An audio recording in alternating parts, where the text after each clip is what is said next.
You've always believed you must eliminate pain to find peace. But indeed, Buddha taught exactly the opposite. Peace is born when we embrace our pain with awareness.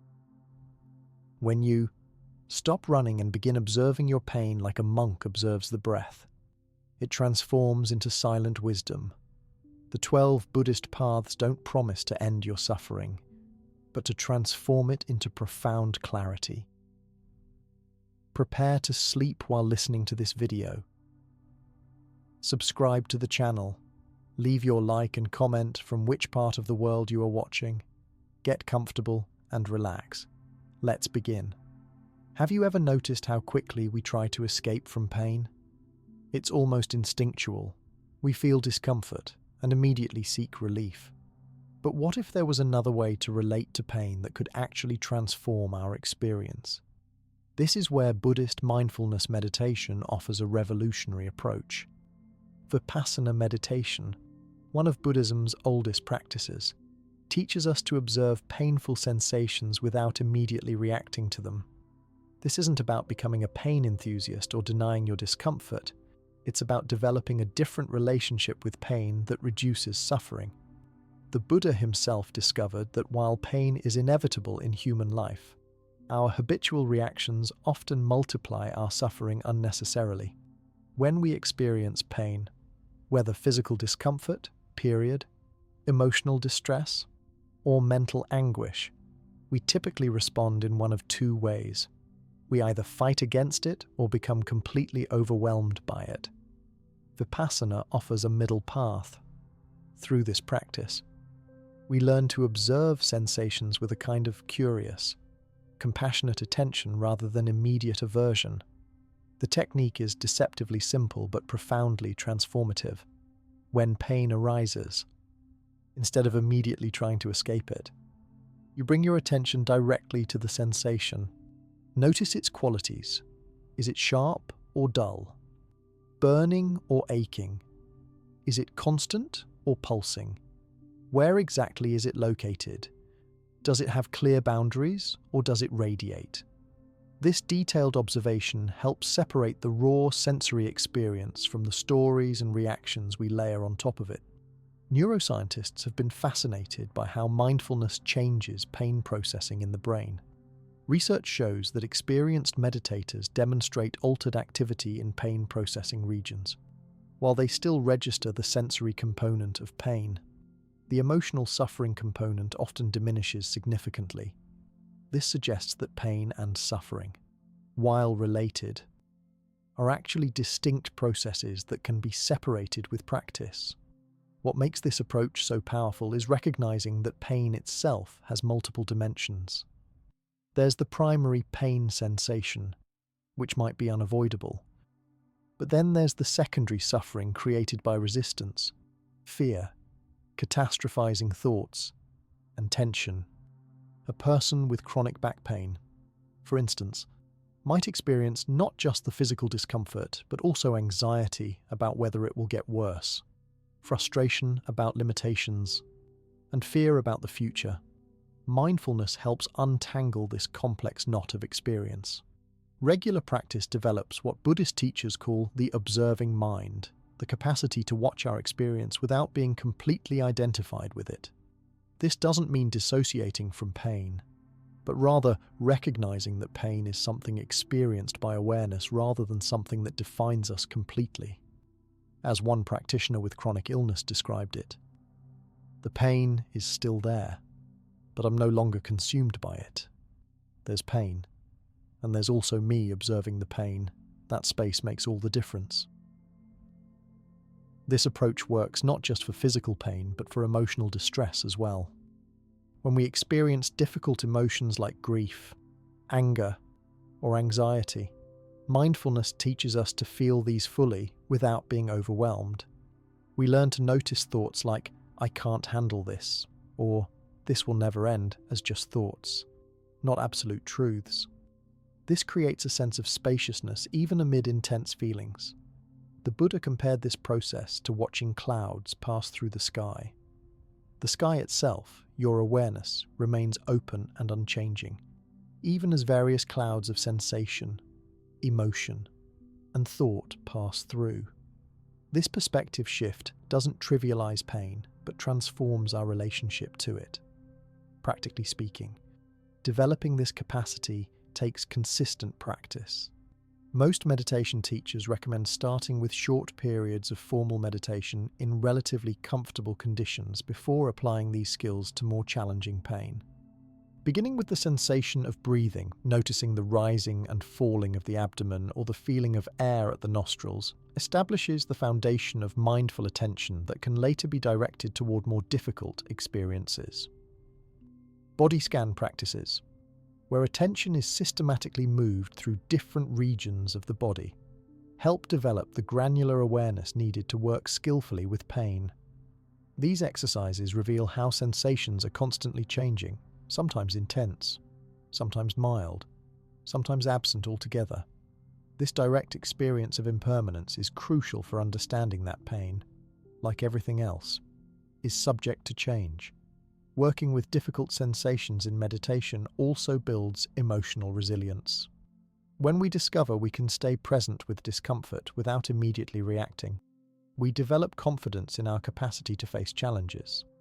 This doesn't mean enduring unnecessarily or ignoring pain that signals damage. Mindfulness includes wisdom about when action is needed. Rather, it's about responding with clarity instead of automatic reactivity. Communities practicing Vipassana often share stories of profound transformation.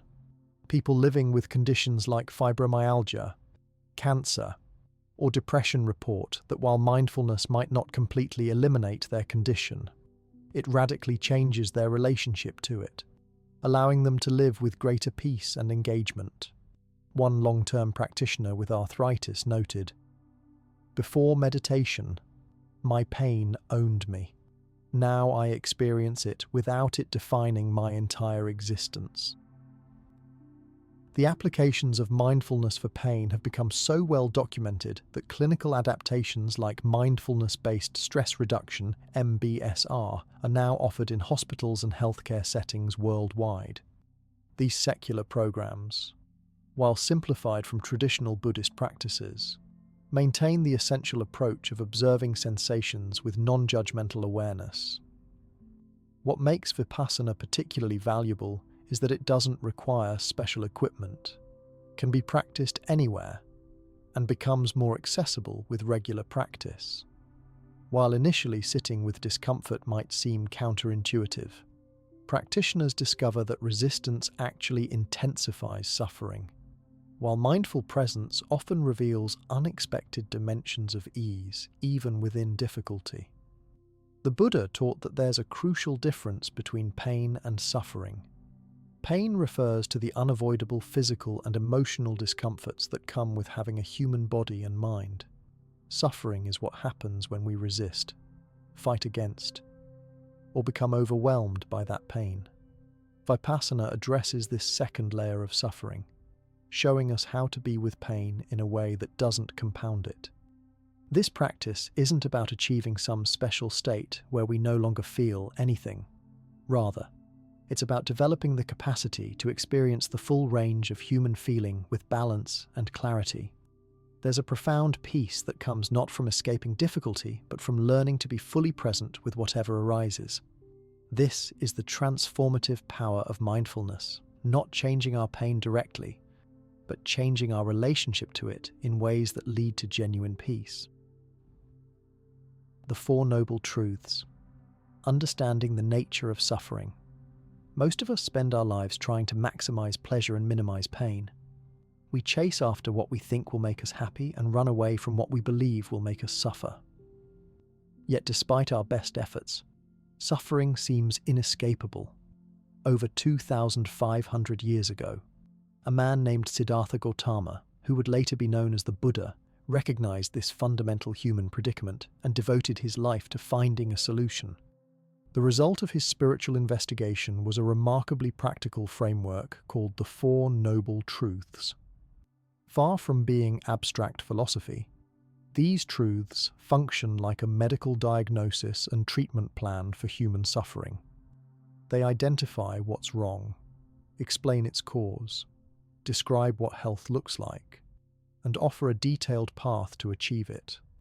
What makes this approach revolutionary is that it doesn't promise escape through divine intervention or mystical transformation, but through understanding and working with our own minds. The first noble truth acknowledges that suffering, or dukkha in Pali, is a universal part of human experience. The word dukkha encompasses more than just dramatic suffering like physical pain, grief, or tragedy. It includes subtle forms of dissatisfaction that permeate even our happiest moments, the slight tension of wanting things to be different, the anxiety of trying to hold on to pleasant experiences, the fundamental stress of having a body and mind subject to constant change. This truth isn't meant to be depressing, but liberating. By acknowledging suffering directly, we stop wasting energy denying or avoiding this basic reality. Many people discover a profound relief in simply admitting, yes, this is difficult. It validates our human experience without shame or the pressure to pretend everything is fine when it isn't.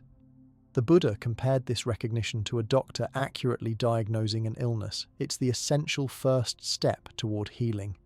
Many people misinterpret Buddhism as pessimistic because of this focus on suffering, but that's like calling a doctor negative for diagnosing an illness. The Buddha was interested in suffering for one reason only: because it can be addressed. If suffering were simply our inevitable fate, there would be no point in discussing it. The Buddha's approach was radically optimistic in asserting that freedom from suffering is possible. The second noble truth identifies the cause of suffering, which the Buddha called tanha, often translated as craving or thirst. This isn't just about obvious addictions or desires, but about our fundamental habit of relating to experience through wanting things to be different than they are.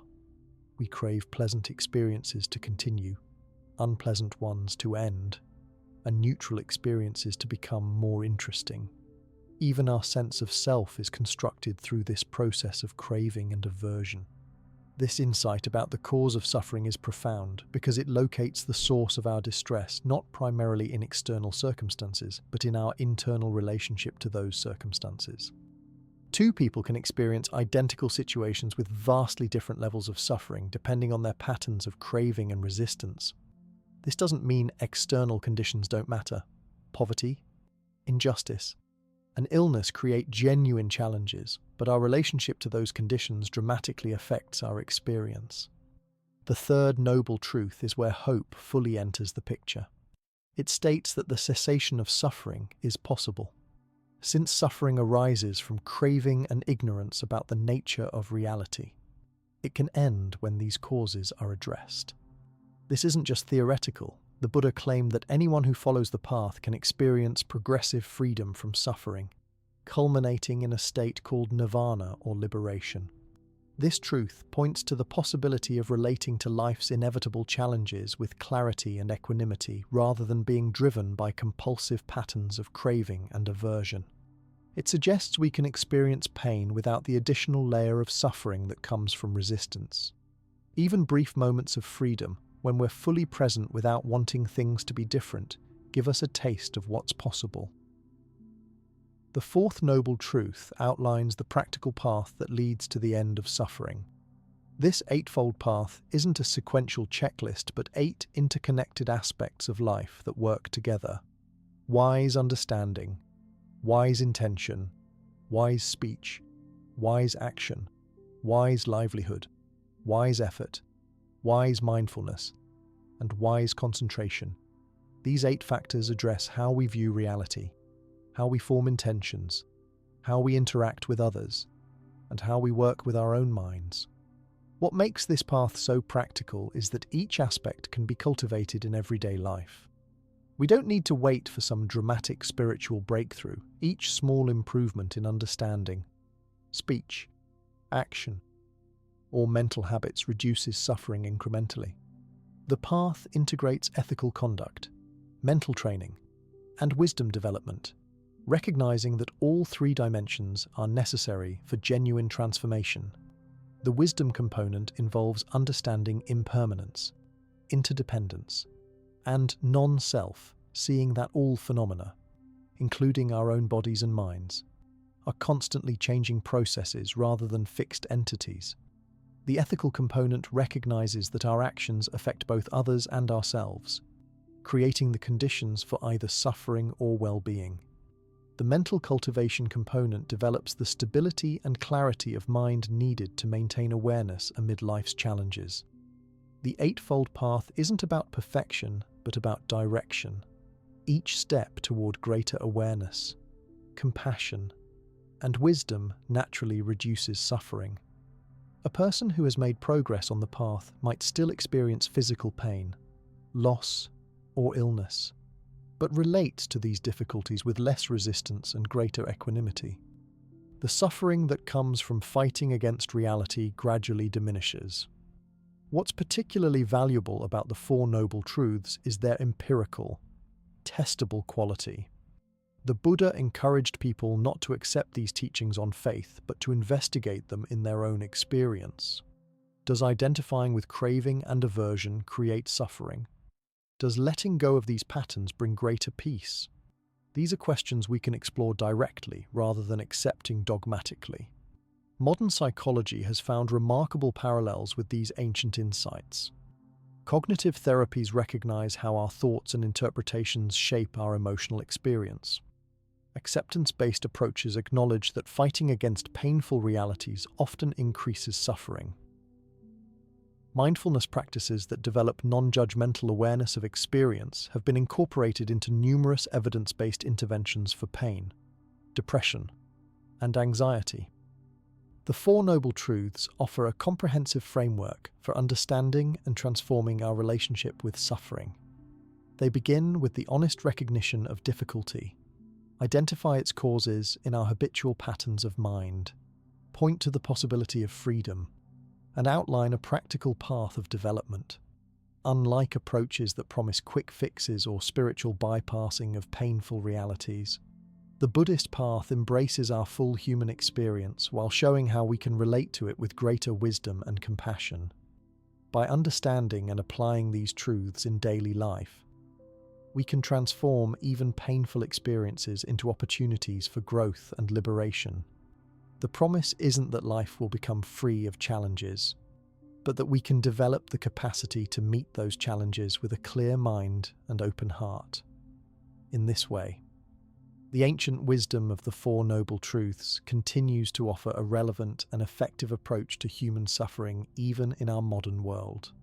The Four Noble Truths provide us with a comprehensive framework for understanding suffering. But how do we actually implement these teachings in our daily lives? This is where the practical aspects of Buddhism become essential, particularly the concepts of non-attachment and understanding impermanence.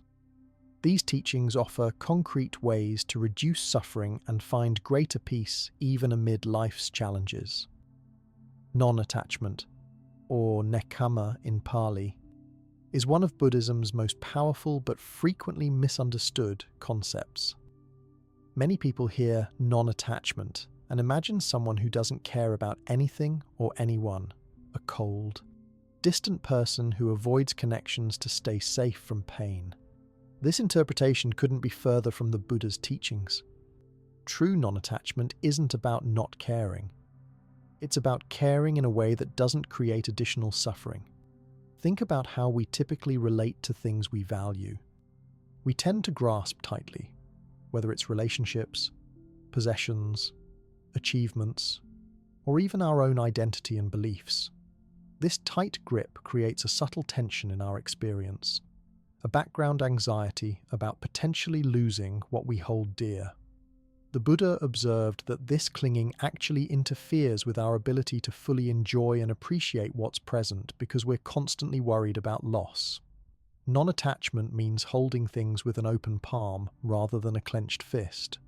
It's recognizing that everything in life comes and goes according to countless conditions beyond our control. When we embrace this reality rather than fighting against it, we can love, care, enjoy, and engage fully without the added burden of anxious clinging. A helpful way to understand this is through everyday examples. Consider how differently we experience a beautiful sunset when we're simply present with it versus when we're frantically trying to capture the perfect photo, worried about missing the moment. Or notice how a conversation changes quality when we're fully listening versus when we're attached to having the other person see things our way. The experience without attachment is typically more satisfying and peaceful. The practice of non-attachment doesn't happen overnight. It begins with simply observing our attachments with kindness and curiosity. Where do you notice yourself holding on tightly? What fears lie beneath that tight grip?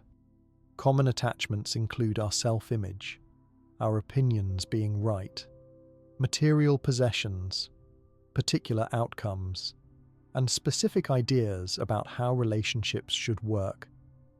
Buddhist practice offers several ways to cultivate healthier relationships with these attachments. Generosity is one powerful approach. The practice of giving freely helps loosen our grip on possessions and resources. Each act of giving challenges our fear-based clinging and reinforces the happiness that comes from holding lightly. This doesn't mean giving everything away, but rather developing the capacity to share without anxiety. Simplifying our lifestyle also supports non-attachment. Many practitioners find that reducing clutter, consuming less media, and creating some quiet space helps them see their attachments more clearly. When we're constantly bombarded with advertising and social media, our attachments are continuously triggered and reinforced. Some space from these influences allows us to question whether acquiring more things or maintaining certain appearances really leads to lasting happiness. Meditation provides another avenue for working with attachment. As we sit quietly observing our minds, we notice how thoughts and emotions arise, claiming urgency and importance. With practice, we learn to acknowledge these mental states without being completely identified with them. We might notice thoughts like, "I need this to be happy," or "I can't stand losing that," arising, and rather than being swept away by them, recognize them simply as thoughts, not absolute truths. The Buddha taught that non-attachment extends even to our concepts of self. We tend to build our identity around certain fixed ideas. I'm this kind of person. I have these qualities. I believe these things. When circumstances challenge these self-concepts, we often feel threatened and react defensively. Non-attachment to self-image allows for more flexibility and authenticity, as we're not constantly trying to protect a rigid identity.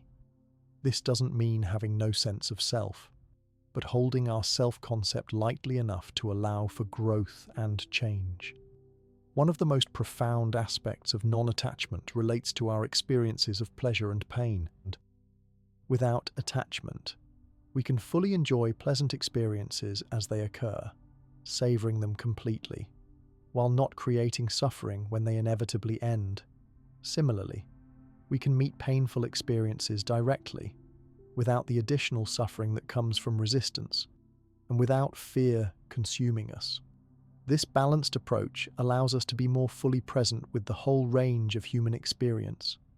It's important to understand that non-attachment isn't about becoming passive or indifferent. In fact, many of the most engaged, passionate, and loving people are those who have developed this quality. When we're not consumed by attachment, we actually have more energy and clarity to act skillfully in the world. We can work for positive change without being devastated when things don't go exactly as planned. We can love others deeply without the relationship being contaminated by possessiveness or dependency. The paradox of non-attachment is that when we learn to hold life with an open palm rather than a clenched fist, we actually experience everything more vividly. Colors seem brighter, connections feel deeper, and even ordinary moments can reveal their inherent richness. This happens because our experience isn't filtered through layers of craving, aversion, and anxiety about change. We're simply present with what is, in its complete fullness. Non-attachment also creates resilience in the face of life's inevitable losses. When we practice holding things lightly, Recognizing their temporary nature from the beginning, we develop the inner resources to meet change with greater equanimity. This doesn't mean we don't grieve or feel pain when we lose something or someone important, but that we can move through these experiences without being completely overwhelmed or stuck. The cultivation of non-attachment naturally leads us to another core Buddhist teaching, the recognition of impermanence, anicca. These two concepts work together, as understanding that everything is constantly changing helps us see why attachment creates suffering. Impermanence is perhaps the most observable truth of existence. Everything changes. Nothing stays the same.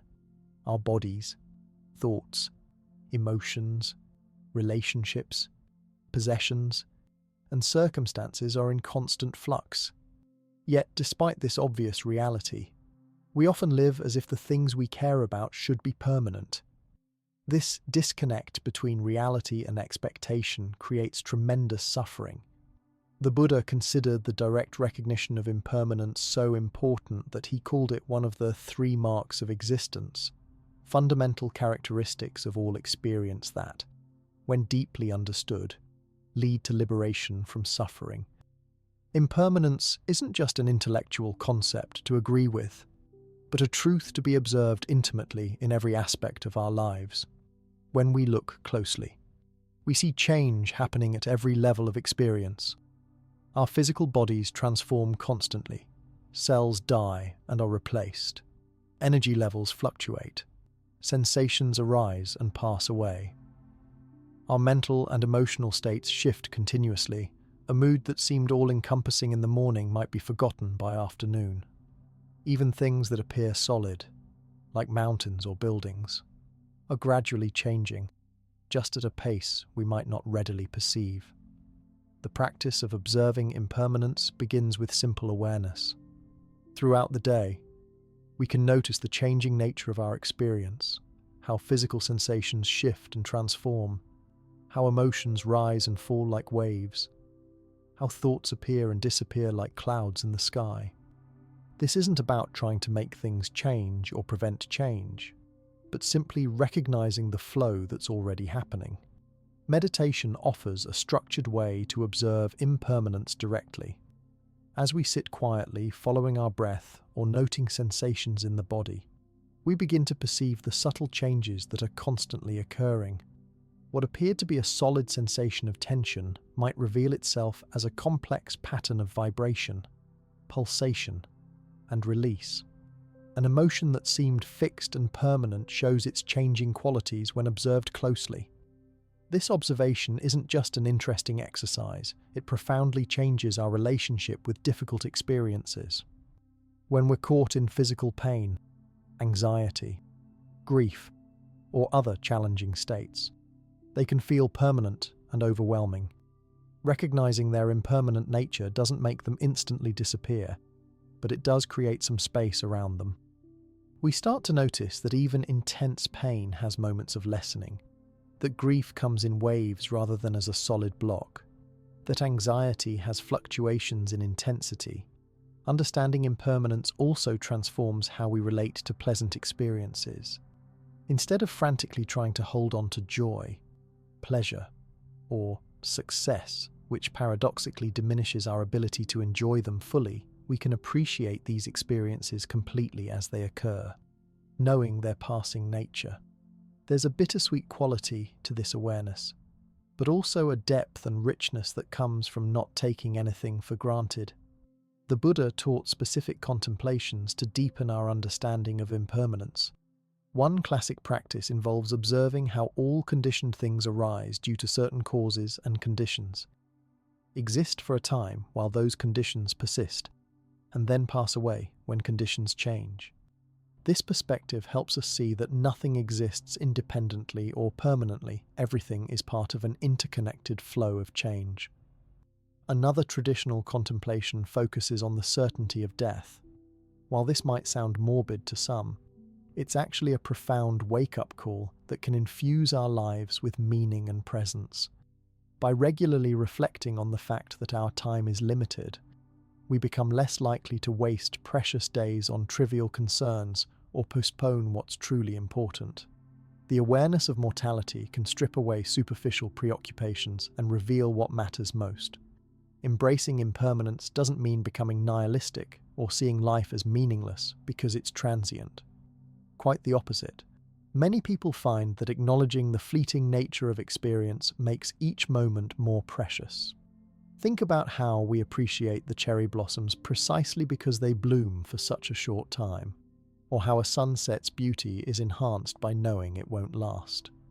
The recognition of impermanence also offers tremendous hope when we're going through difficult times, when we're caught in physical pain, emotional distress, or challenging circumstances. The certainty that this too shall pass provides genuine comfort. Nothing, neither pleasure nor pain, lasts forever.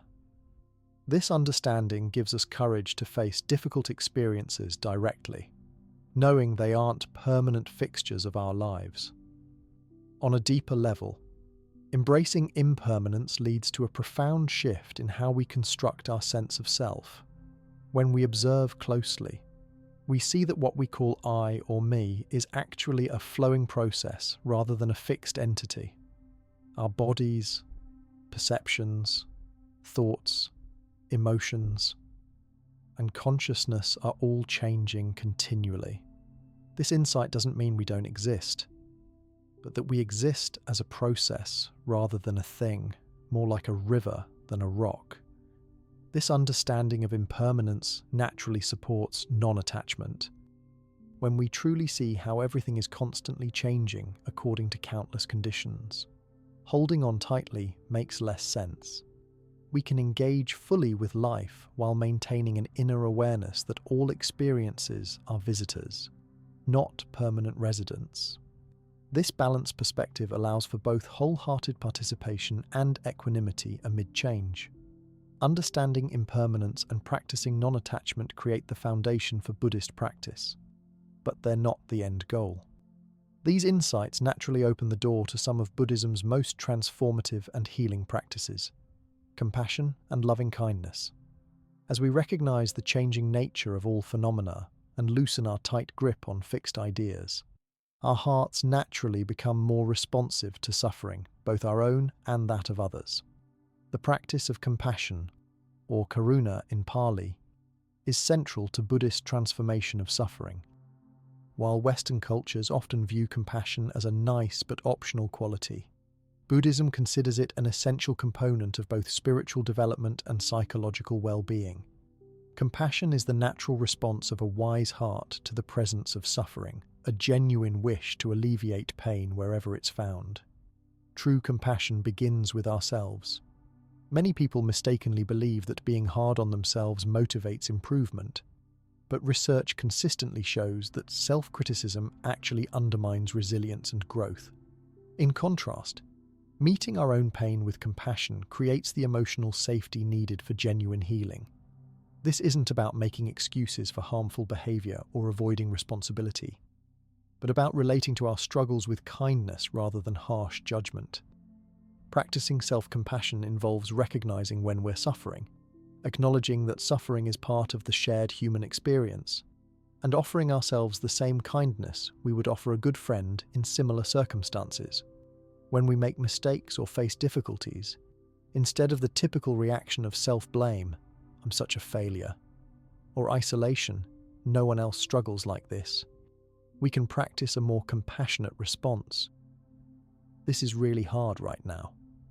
Many people feel this way sometimes. How can I care for myself in this moment?" Research in psychology confirms what Buddhist practitioners have known for centuries. Treating ourselves with compassion reduces depression and anxiety while increasing emotional resilience. One study found that self-compassion was a stronger predictor of psychological well-being than self-esteem, suggesting that accepting our imperfections with kindness is more important than evaluating ourselves positively. From the foundation of self-compassion, Buddhist practice extends outward to include others. This doesn't mean depleting ourselves to care for everyone else, but rather developing a balanced compassion that recognizes the interconnection between our well-being and that of others. As the Dalai Lama famously said, "If you want others to be happy, Practice compassion. If you want to be happy, practice compassion. One of the most powerful Tibetan practices for developing compassion is called Tonglen, or taking and sending. In this meditation, we visualize breathing in the suffering of others in the form of dark, heavy smoke, and breathing out relief and healing in the form of bright light. This practice directly counters our habitual tendency to avoid others' pain and grasp at pleasure for ourselves. Instead, we deliberately move towards suffering with the wish to transform it. Surprisingly, many practitioners find that this practice of intentionally connecting with others' suffering doesn't deplete them, but actually reduces their own emotional distress. Neuroscience helps explain why. When we avoid or suppress awareness of suffering, we activate stress response systems that create tension and anxiety. When we approach suffering with compassionate intention, different neural networks activate, associated with caregiving and positive emotion. Scientific studies have demonstrated that compassion practices literally change the brain, strengthening areas associated with positive emotion and empathy while reducing activity in regions linked to stress and negative rumination. One study found that just 2 weeks of compassion training increased altruistic behavior and produced measurable changes in brain function. These findings support what Buddhist practitioners have experienced for centuries, that compassion benefits both the giver and receiver. Compassion practice becomes particularly powerful when we're facing our own pain. Instead of seeing personal suffering as something to merely endure, we can recognize it as an opportunity to develop greater understanding of universal human struggles. This shift in perspective transforms difficult experiences from meaningless afflictions into sources of wisdom and connection. A practitioner with chronic illness described how this approach changed her experience. My pain became a doorway to understanding others' suffering in a way intellectual knowledge never could. This gave meaning to what otherwise felt like pointless suffering. Importantly, Buddhist compassion is balanced with wisdom. It's not about burning ourselves out trying to fix everyone's problems or enabling harmful behavior through misguided kindness. True compassion includes discernment about appropriate boundaries and skillful action. Sometimes the most compassionate response involves saying no or allowing natural consequences to occur. The key is that our actions stem from genuine care rather than aversion, resentment, or indifference. Developing compassion also helps us work with difficult emotions like anger, fear, and jealousy. Rather than judging ourselves for having these emotions or suppressing them, we can meet them with compassionate awareness. We might notice, there's anger arising right now, and that's causing suffering. Instead of either acting out the anger or condemning ourselves for feeling it, this compassionate awareness creates space to respond wisely rather than react automatically. For many practitioners, compassion becomes a guiding principle that transforms daily life. Ordinary interactions become opportunities to practice, noticing others' stress at work, acknowledging the challenges faced by family members, recognizing the humanity of strangers we encounter. This doesn't mean we can solve all problems, but the genuine wish for others' well-being changes how we move through the world, creating ripples of positive impact. Compassion practice naturally complements and enhances the Buddha's teaching on loving-kindness meditation, or metta in Pali. While compassion responds to suffering with the wish to alleviate it, loving-kindness cultivates an unconditional, friendly regard for ourselves and others, independent of circumstances. These complementary qualities work together. Compassion helps us respond skillfully to pain, while loving-kindness nourishes our capacity for joy, appreciation, and connection. Metta meditation might be one of Buddhism's most transformative gifts to the modern world. This simple but profound practice cultivates positive emotional states that directly counteract the negativity bias of the human mind. Our brains evolved to scan for threats and problems, a useful survival mechanism in ancient environments, but one that can lead to unnecessary stress and unhappiness today. Loving-kindness practice helps rebalance the mind. developing our innate capacity for warmth and goodwill. The practice typically begins with offering good wishes to yourself, using simple phrases like, "May I be happy," "May I be healthy," "May I be safe," "May I live with ease." These aren't magical incantations or affirmations you need to believe completely, but gentle intentions that water the seeds of kindness already present in your heart.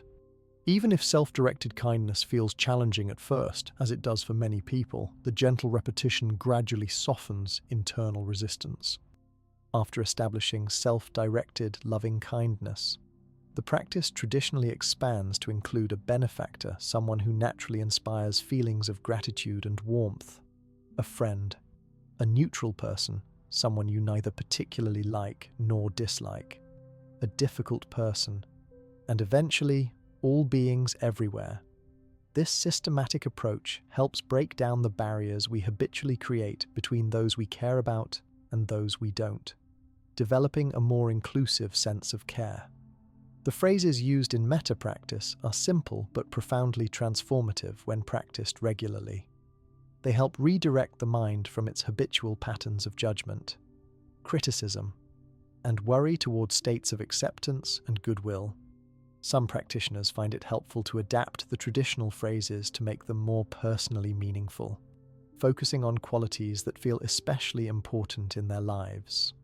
Unlike some meditation practices that primarily involve observing what's already present, metta actively cultivates positive emotional states. This makes it particularly valuable when working with difficult experiences like chronic pain, grief, or depression. Instead of just observing these challenging states, which can sometimes intensify suffering, metta generates positive emotions that can coexist with difficulty, creating a more spacious and balanced internal environment. Scientific research on loving kindness meditation has documented numerous benefits that align with traditional Buddhist understandings. Regular practice increases positive emotions, reduces symptoms of depression, decreases chronic pain, and even slows aging at the cellular level through its effects on telomeres, protective caps on DNA associated with longevity. These findings aren't surprising from a Buddhist perspective, which has long recognized that states like anger and fear create bodily stress, while loving kindness produces physiological ease.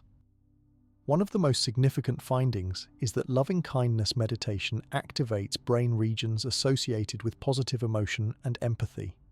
A landmark study by neuroscientist Richard Davidson found that even short periods of metta practice produced measurable changes in brain activity, suggesting that we can train ourselves to experience more positive emotional states through deliberate practice.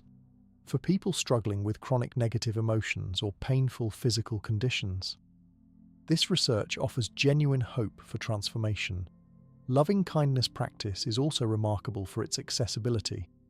While some meditation techniques require extended silence or complex visualizations, metta can be practiced in short sessions throughout the day. Many practitioners find ways to integrate it into daily activities, silently offering good wishes while waiting in line, commuting to work, or walking through a crowded place. This flexibility makes it practical even for people with busy lives or health limitations. The effects of regular metta practice often surprise practitioners. One woman with chronic pain reported, "I started metta meditation hoping it would reduce my physical suffering, but what I didn't expect was how it would transform my relationships. I became more patient with my family, more understanding with colleagues, and generally less irritable. The pain is still there sometimes, but it's surrounded by a different emotional environment." Importantly, metta doesn't eliminate appropriate boundaries or discernment. It's not about becoming a doormat or suppressing legitimate concerns. Rather, it creates an internal atmosphere of goodwill from which skillful action can emerge. Sometimes the most loving response includes setting clear boundaries or addressing harmful behavior. The difference is that these actions come from a place of care rather than aversion or hostility. For those working with intense pain or trauma, Loving kindness practice might initially feel challenging or even trigger difficult emotions. Buddhist teachers often recommend starting with very small doses, perhaps just 30 seconds of practice, and gradually building capacity. Working with an experienced meditation teacher can be helpful when navigating these challenges. The goal isn't to force positive feelings, but to gently nurture them, recognizing that healing often unfolds in its own time. One of the most powerful aspects of metta practice is its effect on how we view ourselves and others. Instead of defining people, including ourselves, by their worst moments or limiting behaviors, we begin to recognize the fundamental goodness and potential present in everyone. This shift in perception doesn't ignore real problems or differences, but sees them within a larger context of shared humanity. This more balanced view reduces the suffering that comes from harsh judgment and categorical thinking. The combination of compassion practice and loving kindness meditation creates a powerful toolkit for transforming pain into peace. These practices don't deny difficult realities or promise instant relief, but they fundamentally change our relationship with suffering. By meeting pain with kind awareness rather than resistance or aversion, and actively cultivating positive emotional states, we create internal conditions where genuine healing becomes possible. This transformation doesn't happen overnight, but through consistent practice. Even long-standing patterns of suffering can gradually shift toward greater ease, connection, and peace. The compassionate and loving approach to our experience that we've been discussing creates a solid foundation for spiritual practice. But implementing these qualities isn't always straightforward. We might wonder, how exactly do we respond to pain? Should we fully embrace and express every difficult feeling? Or should we detach completely and transcend all emotion? How much effort should we apply in our practice? And how do we avoid both complacency and burnout? These practical questions lead us to one of the Buddha's most essential teachings, the middle path. The middle path, or Majjhima Patipada in Pali, was the Buddha's first great insight after he abandoned both the extreme self-indulgence of his princely youth and the harsh asceticism he practiced for 6 years before his enlightenment. After trying both extremes and finding that neither led to lasting freedom, he discovered a balanced approach that became the cornerstone of all Buddhist practice. This middle path isn't a compromise or halfway point between extremes, but a higher way that avoids the pitfalls of both excessive indulgence and rigid self-denial. It's like finding the perfect tension for a guitar string, not so tight that it snaps, not so loose that it won't play music. The Buddha realized that spiritual practice requires this kind of skillful balancing. When applied to our experience of pain and suffering, the middle path offers practical guidance for navigating difficult experiences. On one side lies the extreme of indulgence, wallowing in pain, dramatically expressing suffering, or constructing elaborate stories about how awful our situation is. This approach tends to amplify and solidify our pain, giving it more power over our lives than it inherently has. On the other side is the extreme of denial or suppression, pushing away pain, numbing ourselves to difficult emotions, or pretending everything is fine when it clearly isn't. This approach might provide temporary relief, but ultimately creates more suffering as the unacknowledged pain manifests in other ways: physical tension, emotional outbursts, or subtle, pervasive anxiety. The middle path navigates between these extremes by acknowledging pain fully without amplifying it through reactivity. A practitioner experiencing chronic back pain, for instance, might acknowledge the physical sensations honestly without adding layers of catastrophizing thoughts like, "this is unbearable," or "this will never end."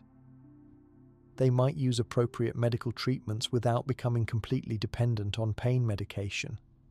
They might modify activities as needed while maintaining as much normal engagement with life as possible. For emotional suffering, the middle path might involve allowing ourselves to feel grief, anger, or fear completely while maintaining enough awareness to avoid being completely overwhelmed or acting out in ways we'll later regret. We neither suppress our emotions nor allow them to dictate our behavior. Instead, we create an internal space where feelings can move through us without defining us. The middle path also applies to how we approach spiritual practice itself. Some people approach Buddhist practices with excessive striving and self-criticism, turning meditation into another arena for perfectionism and self-judgment. Others might practice so casually or intermittently that they never develop the momentum needed for genuine transformation. The Buddha recommended a balanced effort, consistent and diligent, but also patient and kind. This balanced approach is illustrated in the Buddha's advice to a musician named Sona, who was practicing meditation with such extreme effort that he was exhausting himself. The Buddha asked Sona about his experience tuning stringed instruments. If the strings are too tight, will the instrument sound right? Sona replied that it wouldn't. And if the strings are too loose? Again, Sona acknowledged the instrument wouldn't play properly. The Buddha then explained that spiritual practice requires similar tuning, neither excessive tension nor excessive laxity, but a middle way that is sustainable and effective. In practical terms, the middle path often means making smaller, consistent efforts rather than dramatic but unsustainable changes. A person dealing with chronic pain might practice short periods of mindfulness several times daily rather than forcing themselves through long meditation sessions that trigger aversion or physical strain. Someone working with difficult emotions might acknowledge and feel their feelings for manageable periods, gradually building capacity rather than forcing themselves to just get over it. The middle path also reminds us to use appropriate supports rather than believing we must handle everything through sheer willpower. Using medication for physical or mental health conditions isn't a spiritual failure. It's often a skillful middle way between suffering unnecessarily and becoming completely dependent on external solutions. Similarly, seeking help from therapists, teachers, or supportive friends represents balanced self-care rather than weakness. One area where many modern practitioners need the middle path is in their relationship with technology and stimulation. Constant digital connection can overload our nervous systems and fragment attention, making it difficult to maintain present moment awareness. But completely rejecting modern tools isn't practical or necessary for most people. The middle path might involve creating specific technology-free times and spaces, using digital tools mindfully, and regularly practicing quieter activities that balance the stimulation of contemporary life. Finding our personal middle path requires ongoing attention and adjustment. The balance point isn't fixed, it shifts according to our circumstances, health, and stage of practice. What constitutes appropriate effort during a meditation retreat differs from what works during a busy work week. What represents balanced self-care during illness differs from what's appropriate during robust health. The middle path requires us to stay responsive to changing conditions rather than rigidly adhering to fixed rules. This flexible, responsive quality of the middle path connects it directly to mindfulness. Through present moment awareness, we can notice when we're veering toward either extreme, perhaps getting caught in excessive striving or slipping into complacency. This awareness allows us to make small, timely adjustments that maintain balance rather than waiting until we've gone far off course. The middle path isn't about being perfectly balanced at all times. That would itself become another rigid extreme. Rather, it's about recognizing imbalance quickly and adjusting with compassion. We might notice ourselves getting caught in self-pity and gently redirect toward a more balanced perspective. Or we might realize we've been suppressing emotions and consciously make space to acknowledge difficult feelings before they build up further. This balanced approach to practice and life naturally develops equanimity, a quality of mind that remains steady and even amid changing circumstances. Equanimity, or upekkha in Pali, is considered one of the 4 divine abodes or sublime states in Buddhism, alongside loving kindness, compassion, and appreciative joy, while often discussed last among these qualities. Equanimity actually supports and completes the others, ensuring they remain balanced and wise. Equanimity in Buddhism is frequently misunderstood as cold indifference or emotional flatness. In reality, true equanimity is a warm, engaged quality that allows us to remain present with the full range of experience without being overwhelmed. It's like having emotional shock absorbers, not to prevent us from feeling the terrain, but to help us navigate it without being thrown off course by every bump and pothole. This quality becomes particularly valuable when dealing with pain and suffering. Without equanimity, compassion can become overwhelming or turn into unhelpful pity. Without equanimity, loving kindness might be offered only when it feels good or receives positive responses.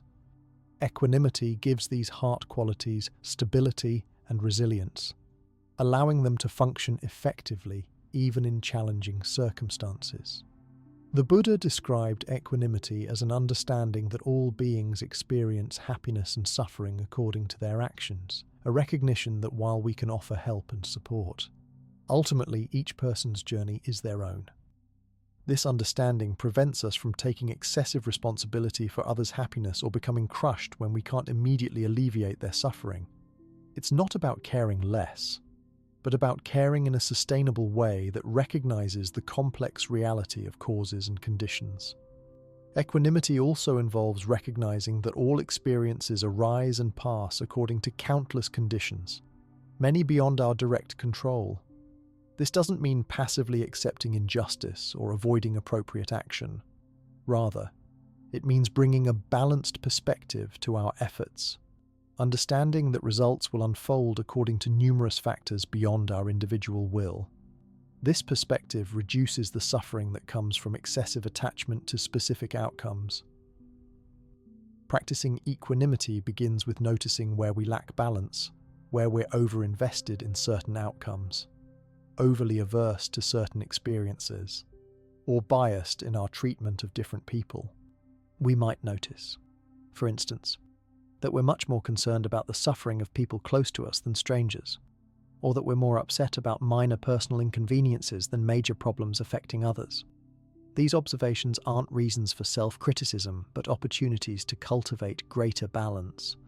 One traditional practice for developing equanimity involves contemplating how all beings experience the results of their actions according to universal laws, not our personal preferences. This doesn't mean adopting a simplistic view of karma as punishment or reward, but recognizing the complex web of cause and effect that shapes experience. This broader perspective helps us stay balanced when facing situations we can't immediately change. Another approach involves deliberately reflecting on the changing nature of all phenomena, how pleasant experiences inevitably pass, and difficult ones change as well. When experiencing something pleasant, we might gently remind ourselves of its impermanent nature, not to diminish enjoyment, but to reduce the shock and suffering when it changes. Similarly, with painful experiences, remembering their changing nature helps maintain perspective and hope. For many practitioners, body-based awareness provides a practical anchor for developing equanimity. By repeatedly returning attention to physical sensations with an accepting, non-judgmental attitude, we develop the capacity to stay present without being swept away by reactivity. We might notice, for instance, how the body responds differently to pleasant and unpleasant news, and practice maintaining steady awareness through both experiences. Equanimity particularly shines during challenging times, illness, loss, conflict, or major life transitions. A person with developed equanimity might still feel the full impact of losing a job or receiving a difficult diagnosis, but they can hold these experiences in a larger, more balanced perspective. They neither suppress authentic emotional responses nor become completely identified with any temporary state. For those dealing with chronic pain or illness, equanimity becomes an essential quality for maintaining quality of life. Without minimizing genuine physical suffering, equanimity allows one to recognize that pain, while present in the body, doesn't have to dominate the mind. Practitioners report being able to experience physical discomfort while simultaneously maintaining awareness of aspects of experience that aren't painful. The breath continuing, kind thoughts arising, or moments of connection with others. Regular meditation naturally cultivates equanimity as we practice staying present with whatever arises without immediately reacting. We might notice pleasant sensations without grasping, unpleasant ones without aversion, and neutral experiences without boredom or inattention. This balanced attention gradually becomes available in daily life, helping us navigate complex situations with greater stability and wisdom. The development of equanimity doesn't mean never feeling strong emotions. A person with equanimity might still experience joy, grief, excitement, or disappointment, perhaps even more fully than before, as they're not constantly fighting against or clinging to these states. The difference is that these emotions move through their experience without creating the same level of disturbance or reactivity. Like weather passing through a clear sky, emotions can come and go while awareness remains spacious. This quality of balanced presence serves as both the foundation and culmination of Buddhist practice. In the beginning stages, enough equanimity is needed to simply stay with our experience rather than constantly reacting.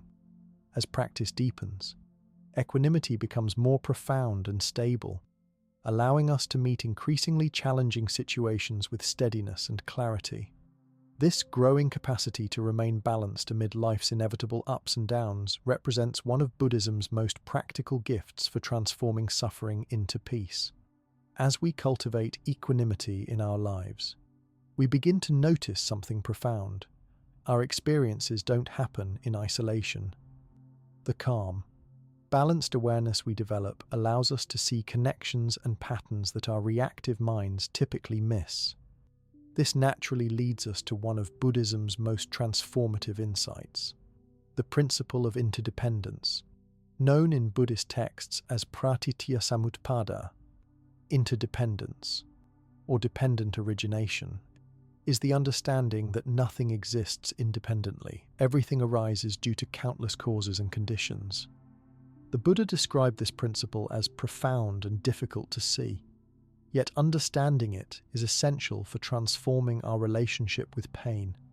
When we truly grasp interdependence, we no longer see our suffering as a personal affliction happening to an isolated self, but as part of a vast web of interconnected conditions. Think about any experience of pain you've had. At first glance, it might seem simple. I have a headache, or I'm feeling sad. But when we look more closely with the lens of interdependence, we see an incredibly complex process. A headache might involve the interplay of stress levels, sleep quality, hydration, muscle tension, environmental factors, and genetic predispositions. Similarly, emotional pain emerges from a constellation of thoughts, physical sensations, past experiences, cultural conditioning, and current circumstances. This might sound like an abstract philosophical idea, but it has very practical implications for how we relate to suffering. When we see pain as a solid, independent thing happening to me, we naturally respond with resistance and identification. My pain becomes part of my identity, something I need to fight against or eliminate to be whole. But when we recognize pain as an interdependent process, constantly changing according to various conditions, we gain flexibility and insight about how to work with it skillfully. A woman I know who lives with rheumatoid arthritis described how understanding interdependence transformed her experience. I used to think of my condition as my arthritis, this fixed thing attacking me. Now I see it as a complex process involving inflammation, stress, diet, movement, rest, and even my thoughts about the pain. Some days when the pain is intense, I can observe how my anxiety about it actually creates muscle tension that makes it worse. Other days I notice how gentle movement, proper rest, and a calm mind create different conditions where the pain is less overwhelming. I'm not fighting against my arthritis anymore. I'm working intelligently with changing conditions. Understanding interdependence doesn't mean we can control everything through willpower alone. Some conditions, like genetics, past injuries, or certain external circumstances, may be beyond our immediate influence. But seeing the web of factors that contribute to our experience reveals multiple points where we can intervene. We might not be able to eliminate chronic pain entirely, but we can work with sleep quality, stress reduction, physical therapy, appropriate medication, and mental habits that all influence how we experience that pain. Interdependence also helps us avoid the trap of blaming ourselves for our suffering. When we understand that our experiences arise from countless conditions, many beyond our control or awareness, we can let go of the harsh self-judgment that often accompanies pain. This doesn't mean abdicating responsibility for the factors we can influence, but it does mean holding ourselves with greater compassion and understanding when things are difficult. This perspective naturally extends to how we view others' suffering as well. When we see someone acting in harmful or unskillful ways, interdependence reminds us that their behavior isn't emerging from some fixed, inherently evil nature, but from a complex web of conditions including past experiences, current stressors, biological factors, and limited awareness. This understanding doesn't excuse harmful actions, but it does allow us to respond with compassion rather than hatred, and to address problematic behavior by changing conditions rather than simply condemning the person. Buddhist teachers often use the metaphor of a seed to illustrate interdependence. A seed has the potential to become a tree, but it won't grow without the right soil, water, sunlight, temperature, and countless other factors. Similarly, our experiences of both suffering and happiness depend on numerous supporting conditions. By recognizing these conditions, we can cultivate those that lead to well-being and minimize those that increase suffering. Practical application of interdependence might involve keeping a journal to track various factors that influence your physical or emotional pain. You might notice patterns, perhaps certain foods, sleep disruptions, specific relationships, or particular thought patterns consistently precede intensified suffering. This awareness doesn't guarantee immediate relief, but it does provide valuable information about where interventions might be helpful. Another practical approach is broadening your perspective when pain arises. Instead of the narrow focus of "why is this happening to me?", you might consider the vast network of causes and conditions involved. This broader view naturally evokes compassion as you recognize that many others are experiencing similar conditions and resulting suffering. This sense of shared human experience can reduce the isolation that often accompanies pain. Understanding interdependence also helps us make sense of why some approaches to managing pain work better than others. Interventions that address multiple aspects of our interdependent experience, body, mind, environment, relationships, tend to be more effective than those targeting just one dimension. This explains why comprehensive approaches to chronic pain that include physical therapy, stress management, medication when appropriate, sleep hygiene, and social support typically work better than single-modality treatments. Perhaps most profoundly, the recognition of interdependence helps us understand that our pain doesn't define us completely. When we see suffering as just one aspect of an interdependent process rather than a fixed identity, we create space for other dimensions of our experience to remain accessible even during difficult times. As one meditation teacher with a chronic illness expressed it, "My pain is part of my experience, but it exists alongside many other things. My awareness, my capacity for joy, my connections with others, my ability to contribute. On difficult days, remembering the interdependent nature of everything helps me avoid being completely identified with the pain." The interdependent nature of experience also means that our actions have ripple effects beyond what we might immediately recognize. How we respond to our own pain influences those around us. creating conditions that affect others' well-being as well as our own. This understanding naturally leads us to consider the ethical dimension of our choices, how our actions create causes and conditions that shape both personal and collective experience. This brings us to another essential Buddhist teaching for transforming suffering into peace, the practice of ethical living, or sila, often presented as the foundation of Buddhist practice. Ethical conduct creates the conditions for genuine happiness and makes deeper spiritual development possible. While meditation and wisdom practices receive more attention in popular discussions of Buddhism, the Buddha consistently emphasized that an ethical life provides the necessary foundation for all other aspects of the path. The core of Buddhist ethics is remarkably simple and practical. The 5 precepts, observed by Buddhists worldwide, offer basic guidelines for behavior that reduces harm and cultivates well-being, refraining from killing, stealing, sexual misconduct, dishonesty, and intoxication that leads to heedlessness. These aren't presented as commandments from a higher authority, but as practical training principles that align our actions with our deepest values and aspirations for happiness. What makes these ethical guidelines so relevant to transforming suffering into peace? The Buddha recognized that certain actions inevitably produce internal disturbance and conflict, while others naturally create conditions for well-being.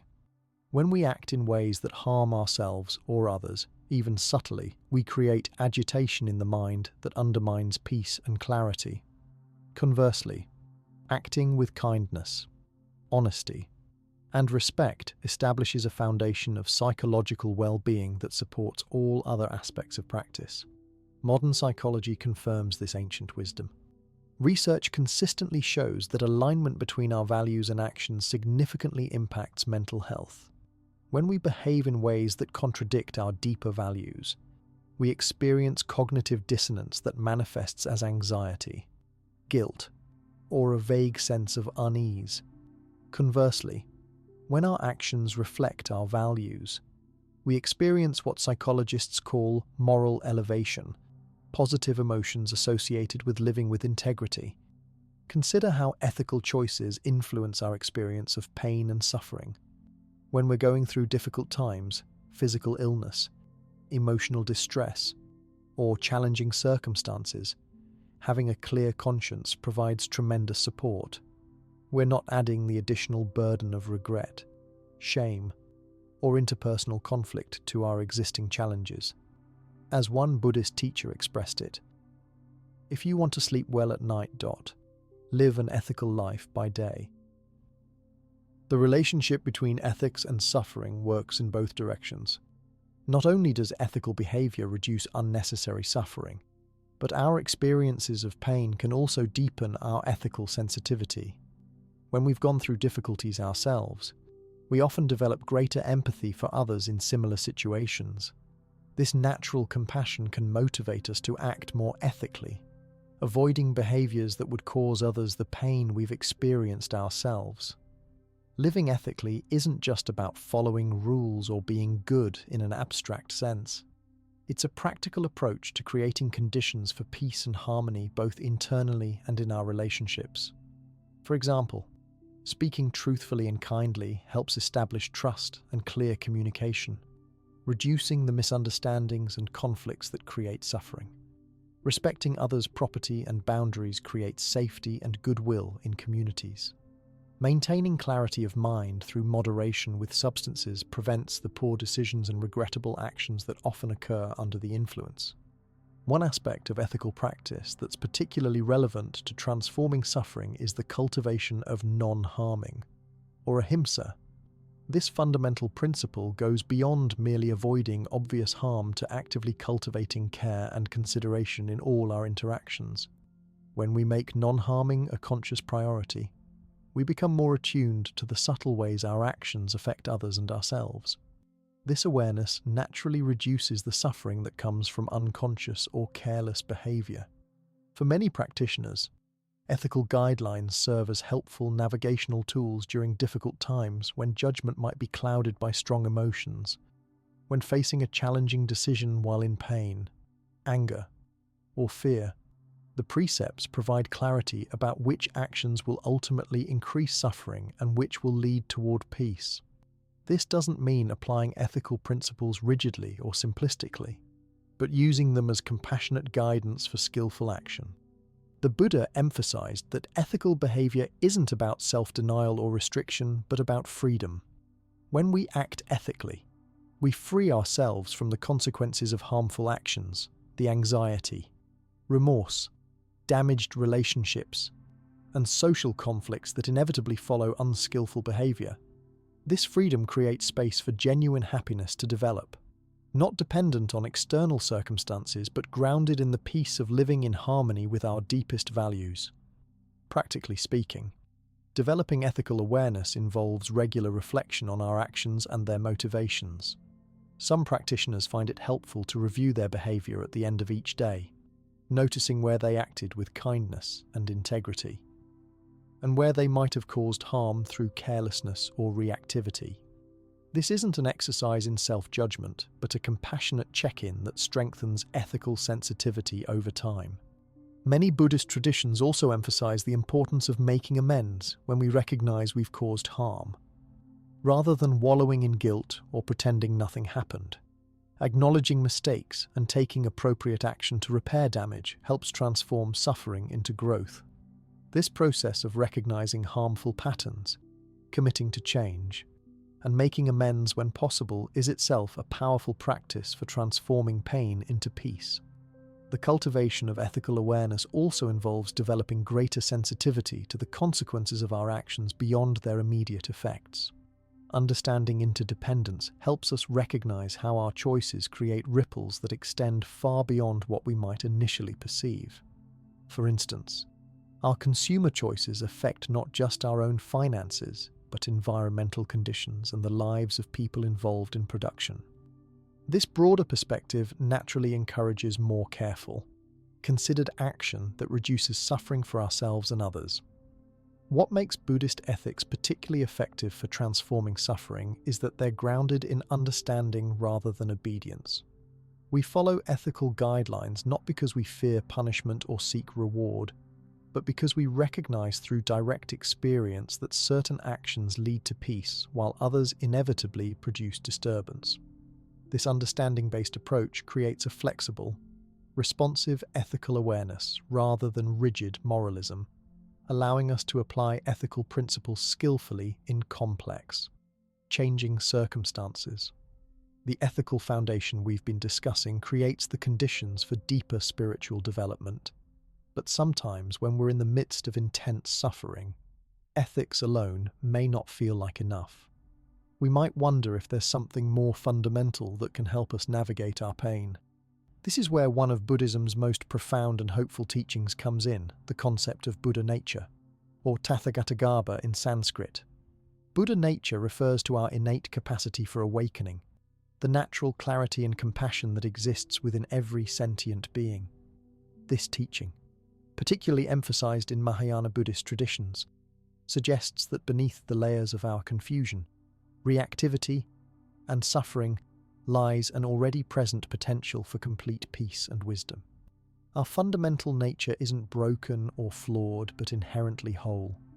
This might sound abstract, but it has deeply practical implications for working with pain. When we're caught in suffering, whether physical pain, emotional distress, or difficult life circumstances, we often begin to identify completely with that suffering. The pain becomes who we are.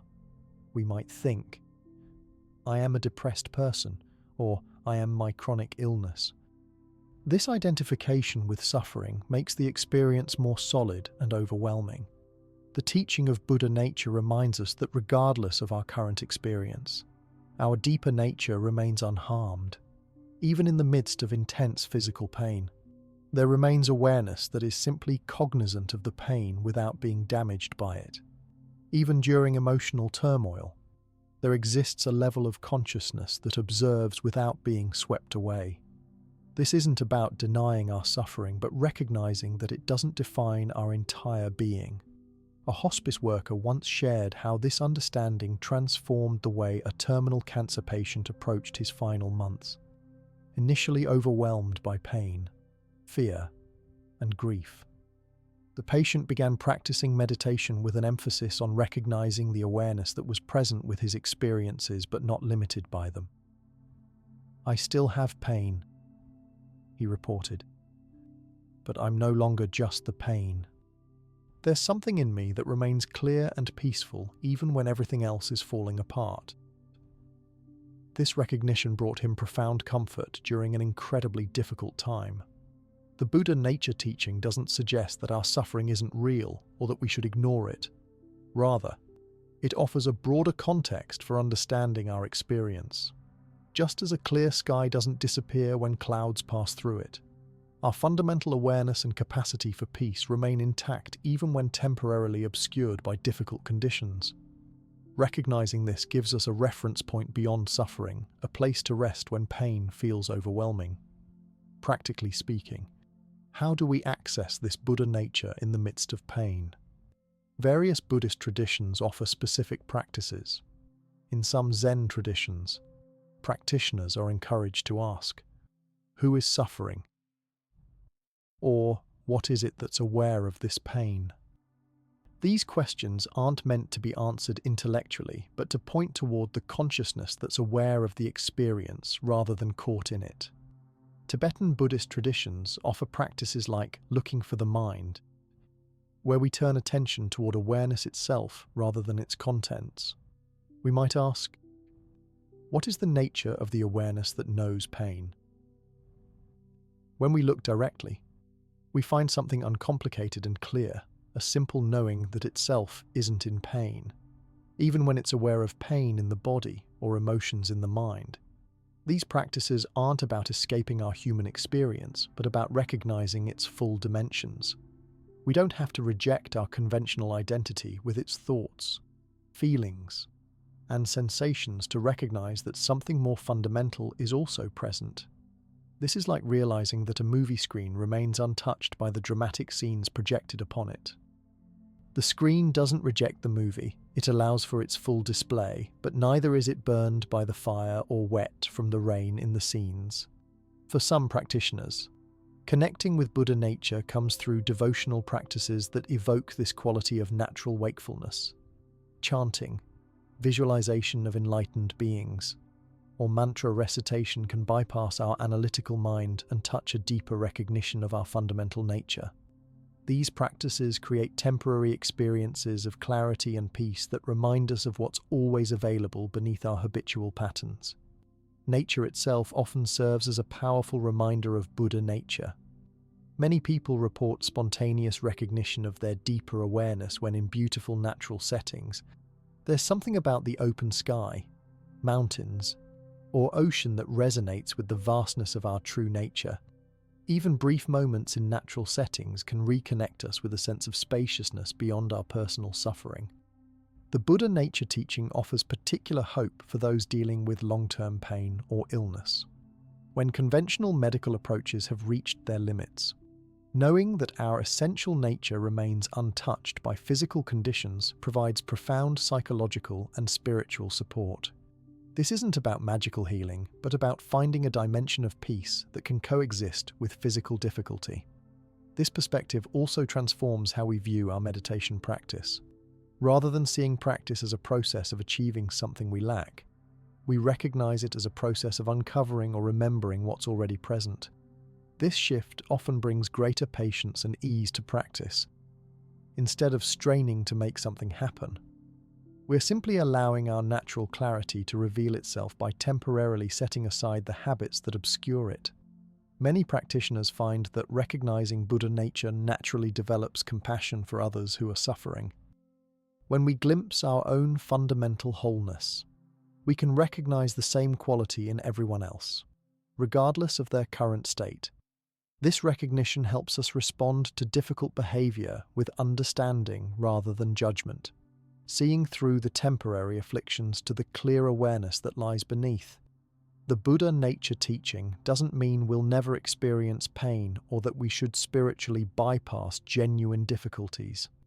Our conventional experience of suffering is real and deserves compassionate attention. What changes through this understanding is our relationship to suffering. We no longer see it as the ultimate truth of who we are, but as changing conditions moving through our more fundamental nature. This recognition of our deeper nature also creates hope during times when transformation seems impossible. We all experience periods when we feel stuck in suffering or when harmful patterns seem too ingrained to change. The Buddha nature perspective reminds us that no matter how strong these patterns are, they remain temporary conditions rather than our fundamental identity. This understanding gives us the courage to keep working with difficult experiences, knowing that healing is always possible. While recognizing Buddha nature provides a profound spiritual context for working with suffering, Buddhism also offers very practical, body-based approaches to pain transformation.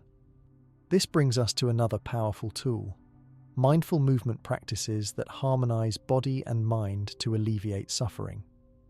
Buddhism has always recognized the deep connection between physical and mental states. While some meditation traditions focus primarily on seated practice, many Buddhist lineages have developed movement practices that integrate physical activity with mindful awareness. These approaches recognize that our bodies and minds aren't separate entities but aspects of a single, integrated system.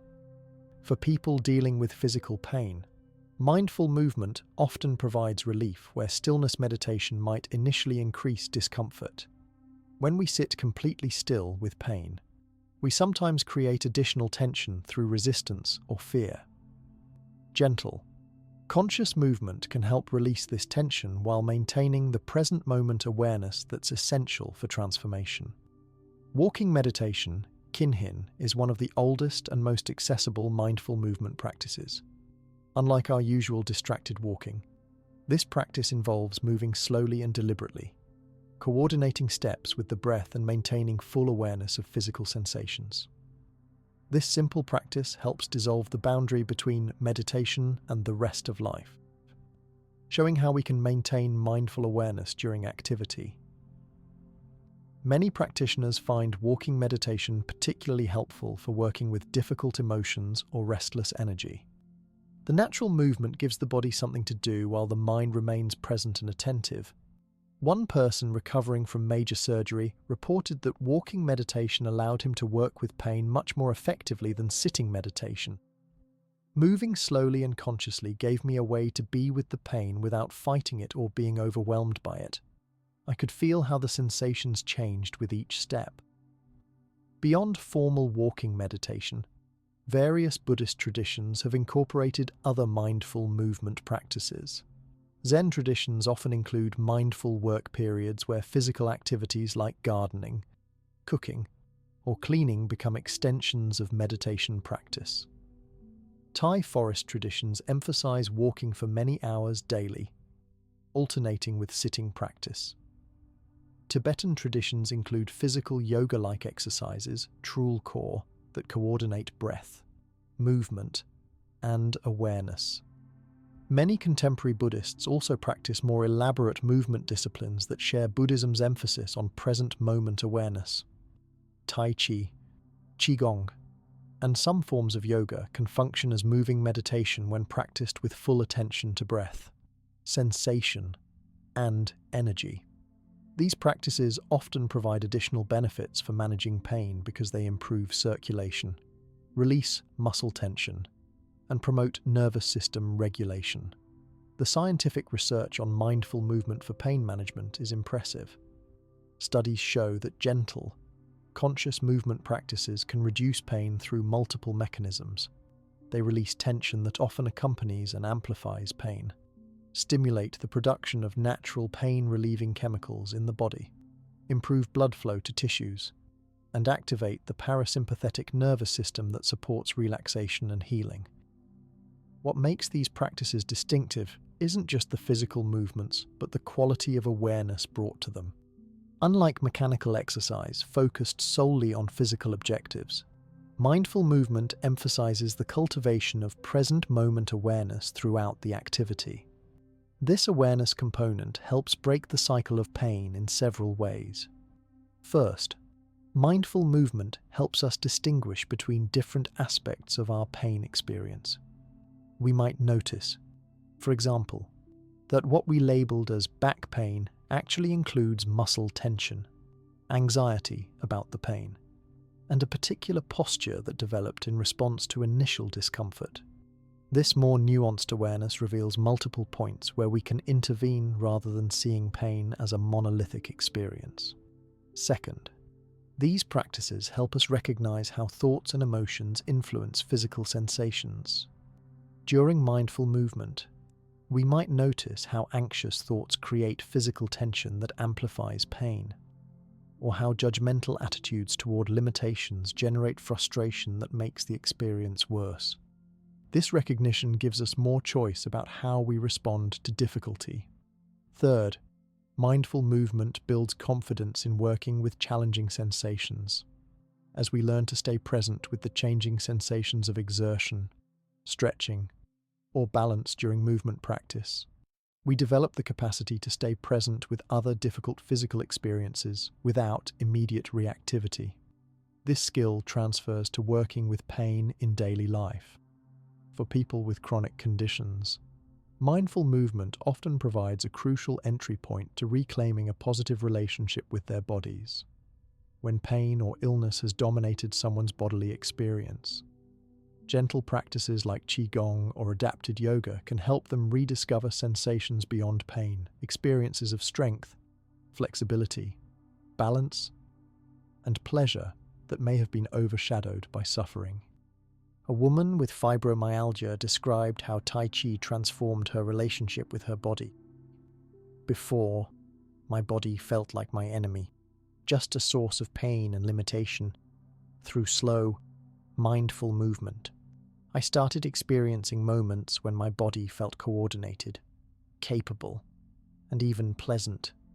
Those moments didn't erase the pain completely, but they showed me that my physical experience could include more than just suffering.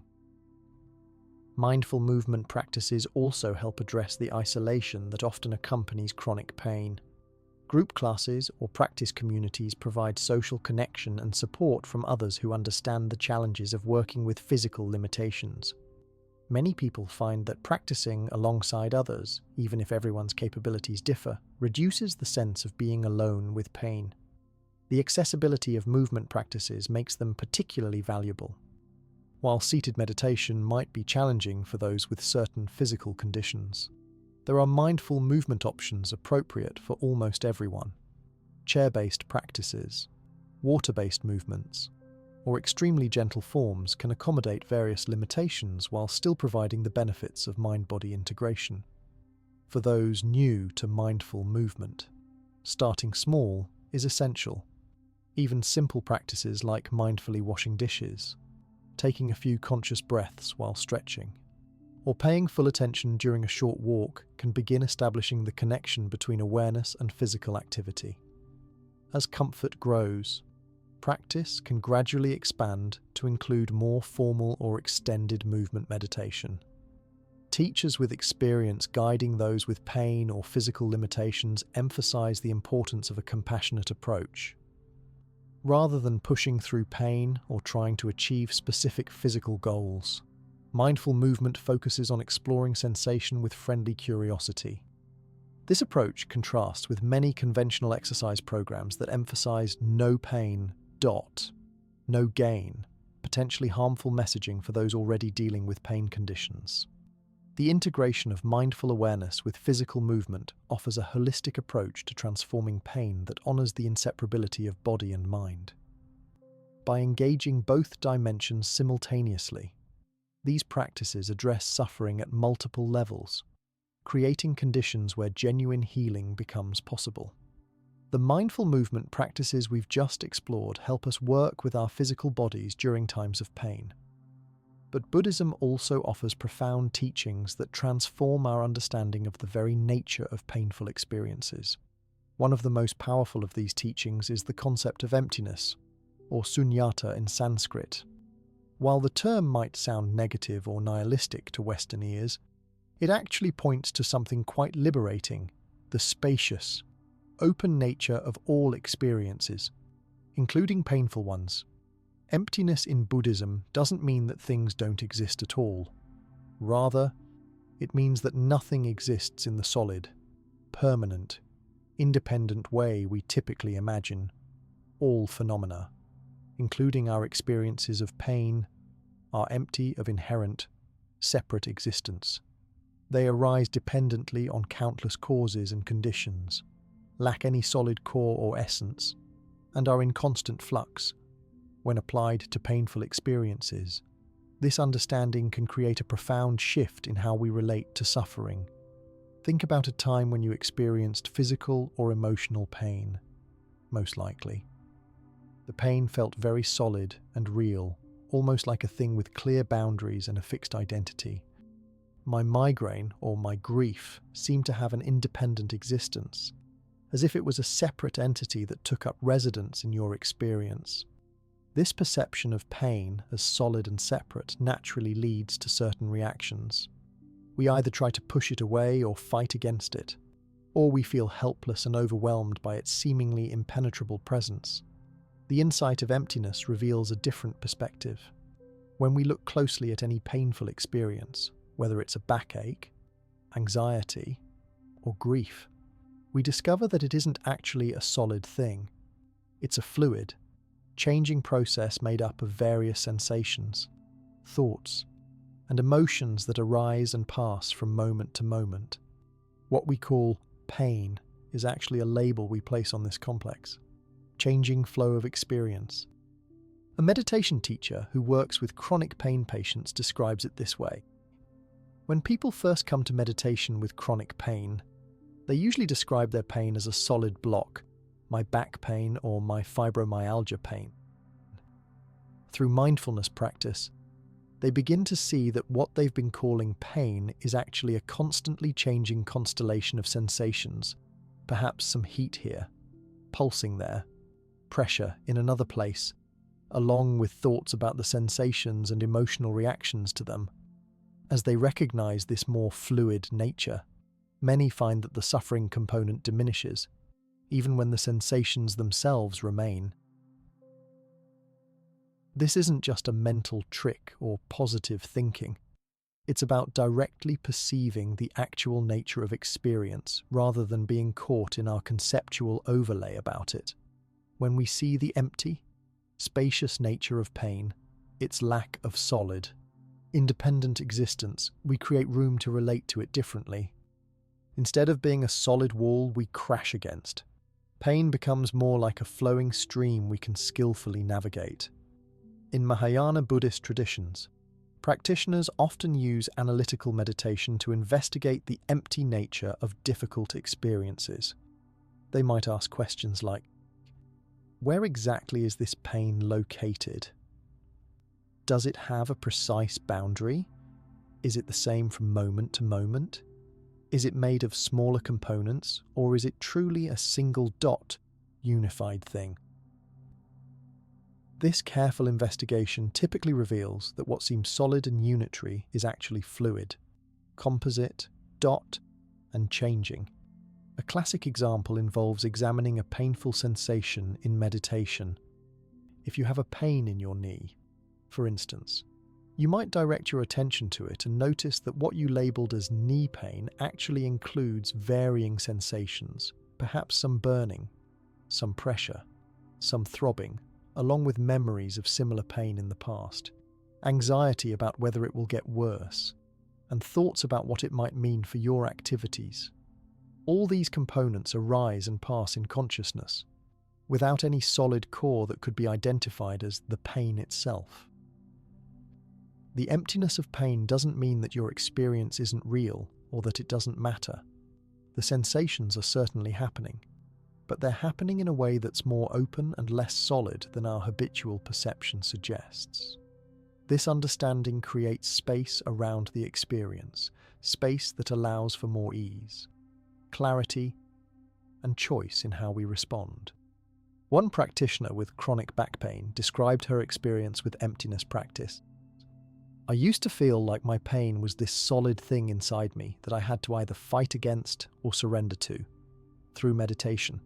I started to notice its changing nature, how it was different in the morning than the evening, how it responded to my mental state, how it consisted of different sensations rather than one monolithic pain.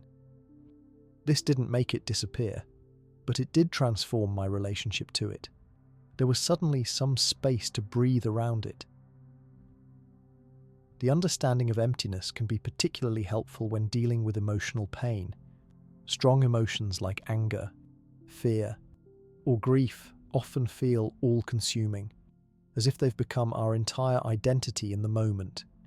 The teaching of emptiness reminds us that these emotional states, while powerful, are also empty of inherent existence. They arise due to conditions, change constantly, and lack any solid essence. This perspective allows us to experience emotions fully without being completely overwhelmed by them.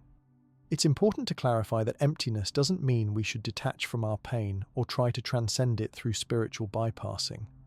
The point isn't to escape our human experience, but to see it more clearly. When we recognize the empty, spacious nature of painful experiences, we can actually be more fully present with them rather than getting caught in our habitual reactions of aversion and resistance. The emptiness teaching pairs naturally with the Buddha nature concept we explored earlier. Our fundamental awareness, clear, open, and compassionate, provides the space in which all experiences, including painful ones, arise and pass. This awareness itself is empty in the sense that it has no form or substance, yet it allows for the full display of life to manifest within it. Recognizing this spacious awareness as our true nature helps us maintain perspective even when difficult experiences arise. Practically speaking, how do we work with emptiness in daily life, especially during painful times? One approach is to notice the tendency to solidify experiences through language and mental labeling. Instead of saying, "I am depressed," which identifies you completely with the experience, you might note, "Depression is present right now," which acknowledges the experience without solidifying it as your identity. This subtle shift in language reflects a profound difference in how you relate to the experience. Another practical approach involves noticing the space around and within difficult experiences. Even during intense pain, there are moments of less intensity, brief gaps between waves of sensation, and areas of the body that aren't in pain. Bringing attention to these spaces doesn't deny the pain but helps prevent it from seeming all-encompassing. This practice gradually reveals the spacious nature of awareness itself, which remains open regardless of what experiences pass through it. The understanding of emptiness naturally complements other Buddhist practices we've discussed, like mindfulness and compassion. Mindfulness helps us observe the changing, composite nature of painful experiences, while compassion allows us to meet that changing flow with kindness rather than resistance. Together, these approaches create a comprehensive way of working with suffering that addresses both its conventional reality and its ultimate empty nature. While emptiness offers a profound perspective on the nature of painful experiences, Buddhism also provides detailed maps of how the mind works during both suffering and healing. This brings us to the rich field of Buddhist psychology, which offers insights into the mental processes that either intensify or alleviate our pain. Buddhist psychology, often referred to as Abhidharma, represents one of the world's oldest and most sophisticated systems for understanding the human mind. Developed over centuries of careful observation by meditation practitioners, this system identifies the various mental factors that arise in consciousness and explains how they interact to create either suffering or well-being. Unlike many Western approaches that focus primarily on pathology, Buddhist psychology equally emphasizes the wholesome mental factors that support healing and happiness. At the heart of Buddhist psychology is the model of the five aggregates: skandhas, form, feeling, perception, mental formations, and consciousness. According to this framework, what we experience as me or my pain is actually a dynamic process involving these five aspects working together. Physical pain, for instance, involves the form aggregate physical sensations, The feeling aggregate, the pleasant, unpleasant, or neutral tone of the experience. The perception aggregate, recognizing and labeling the sensation as pain. The mental formations aggregate, reactions like aversion or fear. And the consciousness aggregate, the basic awareness that knows the experience. Understanding this model helps us see how physical pain transforms into suffering through this chain of mental processes.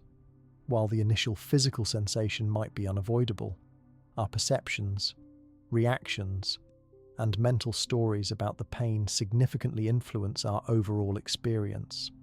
A painful sensation typically triggers an immediate feeling tone of unpleasantness, which then activates perceptions that categorize and label the experience. These perceptions prompt mental formations like aversion, I hate this pain, anxiety, what if it gets worse, or self-pity, why does this always happen to me? These reactions then feed back into the system, often intensifying both the physical sensation and the emotional distress. A meditation teacher who specializes in chronic pain management explains, Buddhist psychology helps us understand that pain isn't a single experience, but a complex process with multiple components. By recognizing these different aspects, we gain multiple points of intervention. We might not be able to immediately change the physical sensation, but we can work with our perceptions, reactions, and the stories we tell ourselves about the pain. These changes often have a surprising effect on the overall experience, sometimes even reducing the intensity of the physical sensation itself. Buddhist psychology makes a crucial distinction between primary pain and secondary suffering. Primary pain refers to the unavoidable physical or emotional discomfort that arises due to conditions, the actual sensation of a burn, the initial grief of a loss, the discomfort of illness. Secondary suffering includes all the additional layers we add through resistance, aversion, catastrophizing, and other reactive patterns. While primary pain may be inevitable in many situations, Buddhist practice aims to reduce or eliminate the secondary suffering that we unconsciously create. A woman recovering from surgery described how understanding this distinction transformed her healing process.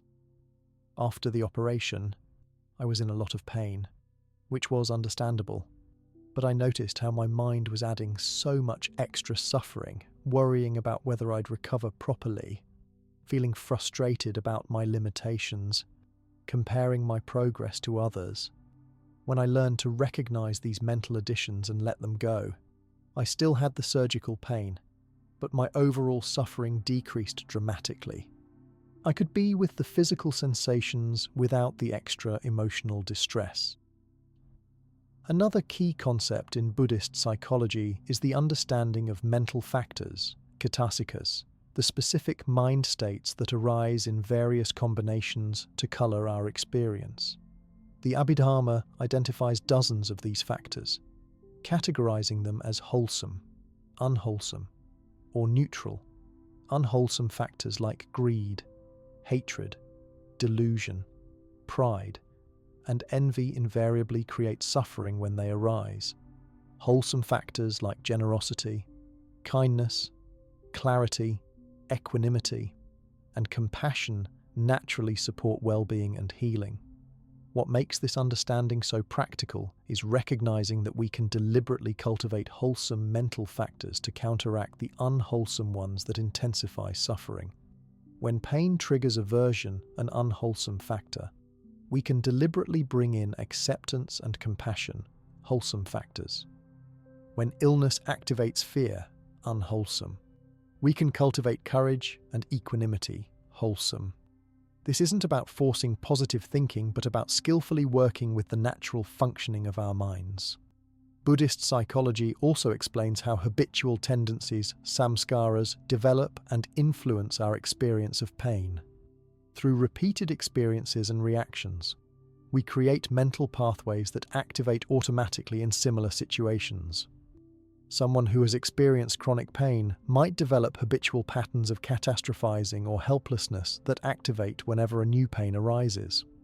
Understanding how these patterns form gives us insight into how to change them. primarily through mindful awareness that interrupts the automatic cycle and allows new responses to develop. A particularly valuable teaching from Buddhist psychology involves the concept of mental proliferation, papanka, the mind's tendency to elaborate on initial perceptions with complex chains of thoughts, judgments, and stories. A simple twinge of discomfort can quickly spiral into an elaborate mental drama about what the pain means, how it will affect the future, how unfair it is, and so on. Recognizing this proliferation process helps us intervene earlier in the chain, perhaps noting pain, unpleasant, thinking beginning and returning to direct experience before the full proliferation develops. One of the most practical applications of Buddhist psychology for transforming pain comes from understanding the relationship between attention and experience. The Buddha taught that whatever one frequently thinks and ponders upon, that will become the inclination of the mind. Modern neuroscience confirms this insight through the concept of neuroplasticity. The brain physically changes based on where we direct our attention.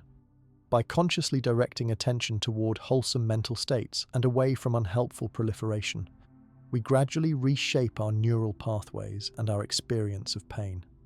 Buddhist psychology also recognizes different types of pleasure and happiness, distinguishing between sensual pleasure, which depends on external conditions, the joy of concentration which arises from a calm, focused mind, and the happiness of liberation which comes from freedom from mental afflictions. This understanding helps us cultivate more reliable sources of well-being, especially during times when physical comfort is limited by illness or pain. What makes Buddhist psychology particularly valuable in modern contexts is its compatibility with contemporary therapeutic approaches. Many evidence-based treatments for pain, such as acceptance and commitment therapy, ACT, mindfulness-based cognitive therapy, MBCT, and compassion-focused therapy, CFT, draw directly or indirectly from Buddhist psychological principles. The ancient wisdom of understanding how the mind processes painful experiences complements modern scientific insights, creating comprehensive approaches to transforming suffering. Buddhist psychology gives us valuable insights into how our minds process pain. But understanding alone isn't enough to transform suffering. We also need practical approaches that actively shift our mental state toward more positive and healing qualities. This is where the practice of gratitude, or Katanuta in Pali, becomes a powerful tool in the Buddhist approach to transforming pain into peace. Gratitude practice might initially seem counterintuitive when we're suffering, when we're in physical pain, facing difficult emotions, or dealing with challenging life circumstances. Focusing on what we're grateful for can feel forced or irrelevant. However, Buddhist tradition recognizes gratitude not as a way to deny difficulties, but as a skillful means to broaden our perspective beyond them, allowing us to experience joy even amid suffering. Unlike superficial positive thinking that attempts to paste a happy face over genuine difficulties, Buddhist gratitude practice acknowledges pain while simultaneously recognizing the broader context in which it exists. It's based on a simple truth about how our minds work. Whatever we repeatedly attend to shapes our experience. Our brains have evolved with what psychologists call a negativity bias. We naturally notice and remember negative events more readily than positive ones, a tendency that helped our ancestors survive but can lead to unnecessary suffering in modern life. Gratitude practice deliberately counterbalances this negativity bias by intentionally bringing attention to positive aspects of our experience that might otherwise go unnoticed. This doesn't eliminate our challenges, but creates a more complete and accurate picture of reality that includes both difficulties and blessings. As one meditation teacher puts it, gratitude doesn't change what is present, but it does change what we are present to. The Buddha emphasized gratitude as an essential quality for spiritual development, noting that it's rare in this world for people to properly appreciate the kindness and support they've received. He taught that cultivating thankfulness creates favorable conditions for happiness and progress on the path. Modern science confirms these ancient insights, research consistently shows that regular gratitude practice reduces depression symptoms, lowers stress hormones, improves sleep quality, and strengthens immune function. What makes gratitude particularly valuable during painful times is its ability to shift us from a state of threat-focused narrowing to a more expansive awareness. When we're in pain, our attention naturally constricts to focus on the threat or problem. While this focusing can be useful for addressing immediate dangers, it becomes problematic when it persists over time, creating a tunnel vision where suffering fills our entire field of awareness. Gratitude practice gently expands this narrow focus, reminding us that our pain, though real, is just one part of a larger experience that also includes sources of support, connection, and well-being. One traditional Buddhist gratitude practice involves contemplating the many conditions that support our life that we typically take for granted: the food we eat, the shelter we enjoy, the functioning of our body's systems, the people who contribute to our well-being, and the lineage of teachers and teachings that offer guidance. This contemplation isn't just about counting material blessings, but recognizing the vast network of interdependence that sustains us even during difficult times. A retired teacher who developed chronic arthritis described how this practice transformed her relationship with pain. On bad days, the pain wanted to take over everything. Starting each morning with gratitude practice didn't make the arthritis go away, but it reminded me of everything else that was also true about my life: the birds I could hear from my window, the family who called to check on me, the medications that helped manage the worst symptoms, the parts of my body that still functioned well. The pain became just one thread in a much larger tapestry instead of the entire picture. Buddhist gratitude practice often extends beyond appreciation for what we personally receive to include gratitude for opportunities to give to others. Even in the midst of our own suffering, the ability to offer kindness, support, or simply a compassionate presence to another person becomes a source of meaning and joy. Many practitioners report that some of their most profound experiences of gratitude have come during times of difficulty when they were still able to contribute to others' well-being. The practice of gratitude also helps us recognize that many aspects of our lives that we take for granted would be considered extraordinary blessings by others. Clean water, basic healthcare, freedom from war, access to spiritual teachings. These conditions that many of us assume as baseline realities represent precious opportunities that many throughout history and around the world haven't enjoyed. This perspective doesn't minimize our genuine challenges but places them in a context that naturally evokes gratitude. For those dealing with severe pain or major life challenges, beginning gratitude practice with small, specific acknowledgements often works better than attempting to feel grateful for everything at once. Simply noting, "I'm grateful for this moment of less intense pain. I appreciate this person's kind text message." Or, "I'm thankful for this comfortable chair," creates entry points to a more grateful perspective without requiring dramatic emotional shifts. Over time, these small moments of gratitude can accumulate and expand. Some practitioners find it helpful to incorporate gratitude practice into daily routines. This might involve beginning or ending the day by mentally noting 3 specific things to appreciate, pausing before meals to acknowledge everyone who contributed to bringing food to the table, or taking a moment after difficult experiences to recognize what supported you through the challenge. These regular gratitude pauses gradually retrain attention to notice positive aspects of experience more readily. Importantly, Buddhist gratitude practice isn't about forcing feelings or denying difficulties. It's about honest recognition of the full spectrum of our experience, including the support, kindness, and positive conditions that exist alongside our challenges. This balanced awareness naturally evokes the quality of mudita, appreciative joy, that the Buddha taught as one of the 4 divine abodes or sublime states of mind. The practice of gratitude creates a feedback loop of positive emotion that can be especially valuable during painful times. As we acknowledge what we appreciate, we naturally experience positive feelings that counterbalance suffering. These positive emotions broaden our perspective and build psychological resources that help us navigate difficulties more skillfully. This doesn't mean we'll never feel sad, angry, or afraid, but that these challenging emotions no longer completely dominate our experience. While Buddhist gratitude practice is deeply transformative, it's not something we need to undertake alone. In fact, Buddhism has always emphasized the importance of community support for both spiritual development and navigating life's challenges. This brings us to another essential element in transforming pain into peace: the healing power of spiritual community, or Sangha. The Buddha consistently emphasized the importance of admirable friendship, Kalyanamitta, for the spiritual path, famously telling his attendant Ananda that such friendship constitutes the entire holy life.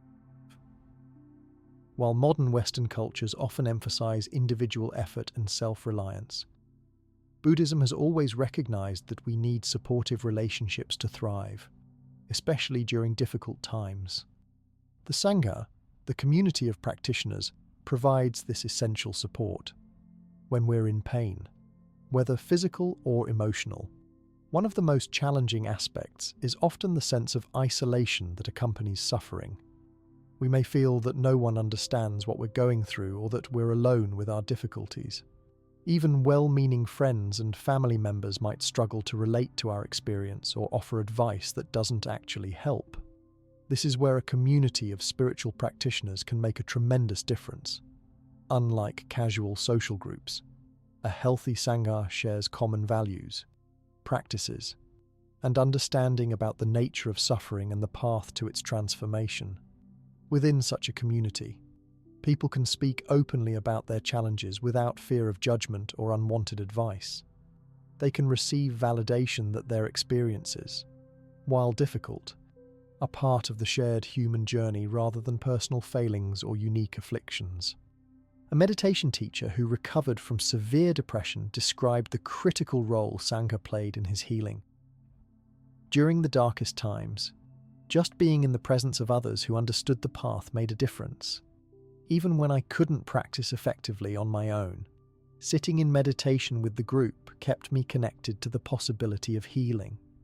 People in the community didn't try to fix me or tell me to just think positive. They simply made space for my experience while holding the wisdom that all conditions, even terrible ones, eventually change. The power of Sangha works through multiple mechanisms. First, it provides what psychologists call social buffering, the biological and psychological benefits that come from feeling connected to others. Research consistently shows that supportive social connections reduce stress hormones, lower inflammation, improve immune function, and activate neural pathways associated with safety and calm. These physiological changes create more favorable conditions for healing from both physical and emotional pain. Beyond these general benefits of social connection, spiritual community offers something particularly valuable: the presence of others who have successfully worked with their own suffering. Seeing people who have transformed difficulties similar to our own provides both inspiration and practical guidance. Their embodied example communicates at a deep level that healing is possible in a way that abstract teachings alone cannot convey. Buddhist communities also provide something neuroscientists call resonance, the tendency for our nervous systems to synchronize with others around us. When we're surrounded by people who have cultivated calm, clarity, and compassion, our own systems naturally begin to resonate with these qualities.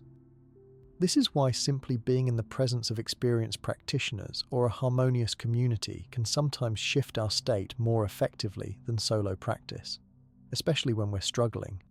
The structure and practices of Buddhist communities are specifically designed to support transformation during difficult times.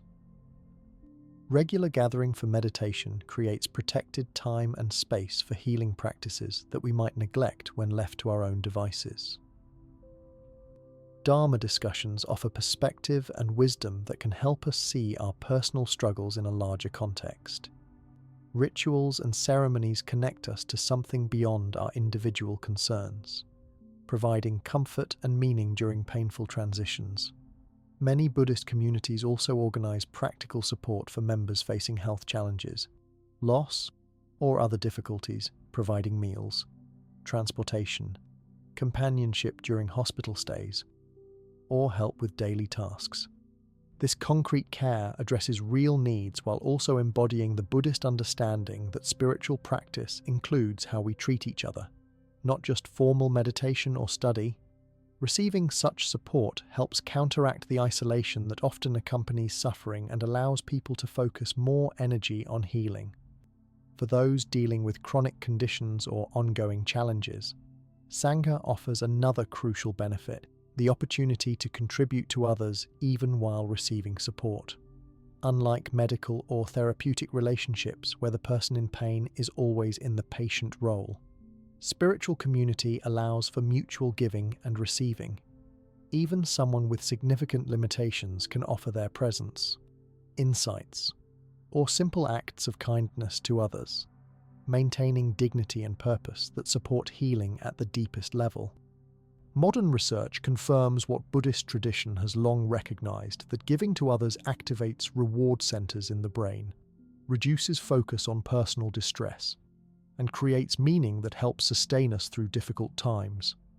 This bidirectional flow of support within spiritual community creates conditions for healing that purely professional care, however excellent, cannot fully provide. Finding appropriate spiritual community looks different for everyone. Some people benefit from large, established Buddhist centers with comprehensive programs. Others prefer small, informal sitting groups that meet in homes or community spaces. Some find their most meaningful connections in online communities, especially valuable for those with mobility limitations or who live in areas without local Buddhist groups. The key is finding a community that feels genuinely supportive and aligned with your values and needs. For those unable to connect with specifically Buddhist communities, many of the same benefits can come from other groups focused on mindfulness, meditation, or spiritual growth. The essential elements are shared values around compassion and awareness, mutual respect, and willingness to be authentically present with both joy and suffering rather than maintaining superficial social masks. Building connection with spiritual community during relatively stable times creates a foundation of support that becomes invaluable during crises or periods of intense suffering. These relationships develop gradually through consistent participation, openness, and willingness to both give and receive support. The investment in community connection pays dividends when difficulties arise and we need the wisdom, perspective, and care that others can provide. While spiritual community provides essential external support for our healing journey, there comes a point where we must also confront an internal challenge that often blocks transformation: our resistance to what is happening. This brings us to one of Buddhism's most powerful but frequently misunderstood practices: radical acceptance. Radical acceptance means fully acknowledging and embracing our current reality exactly as it is, without denial, avoidance, or resistance. It's recognizing the simple truth of what's happening right now, even when that truth is painful or unwanted. This practice sounds straightforward, but goes against our natural tendency to fight against difficult experiences, deny unpleasant realities, or escape into wishful thinking when faced with challenges. The Buddha recognized that much of our suffering comes not just from painful conditions themselves, but from our struggle against those conditions. He famously used the metaphor of two arrows. The first arrow represents the unavoidable pain of life, physical illness, losses, disappointments, while the second arrow is the additional suffering we create through resistance, judgment, and aversion to that initial pain. While we often can't avoid the first arrow, radical acceptance helps us stop shooting the second arrow at ourselves. It's important to clarify what radical acceptance is not.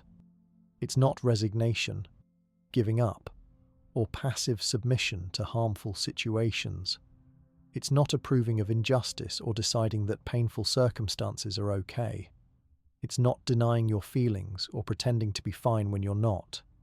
Rather, radical acceptance is about acknowledging what's true right now as the necessary starting point for any genuine transformation. A hospice counselor who works with both Buddhist and non-Buddhist clients explained it this way. Radical acceptance is like looking at a map when you're lost. The first thing you need is to accurately identify where you are, not where you wish you were or where you think you should be, but your actual current location. Without that honest recognition, you can't plot an effective path forward. Similarly, accepting your current reality doesn't mean you have to stay there forever, but it does mean acknowledging exactly where you're starting from. The practice begins with recognizing our resistance to current reality. This resistance takes many forms: denial, this isn't really happening; bargaining, if I just do everything perfectly, this pain will go away; blaming, this is someone else's fault; or escaping through distraction or substances. While these reactions are completely natural, they ultimately increase our suffering by preventing us from working skillfully with what's actually happening.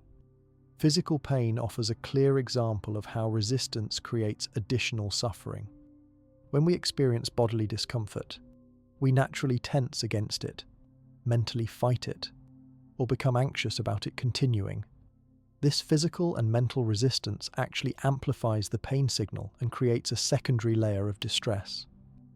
In contrast, radical acceptance involves acknowledging, yes, this pain is present right now, which often creates an immediate sense of relief as we stop expending energy fighting against reality. A meditation teacher with a chronic pain condition described her experience. For years I was at war with my body. I'd wake up each morning hoping the pain would be gone, then feel crushed with disappointment when it wasn't. I'd tense against the sensations, mentally argue with them, and exhaust myself with this constant resistance. Learning radical acceptance meant acknowledging each morning, yes, there's pain in my body today. This is what's happening right now. That simple acknowledgement didn't make the physical sensations disappear, but it freed up enormous energy that had been going into resistance.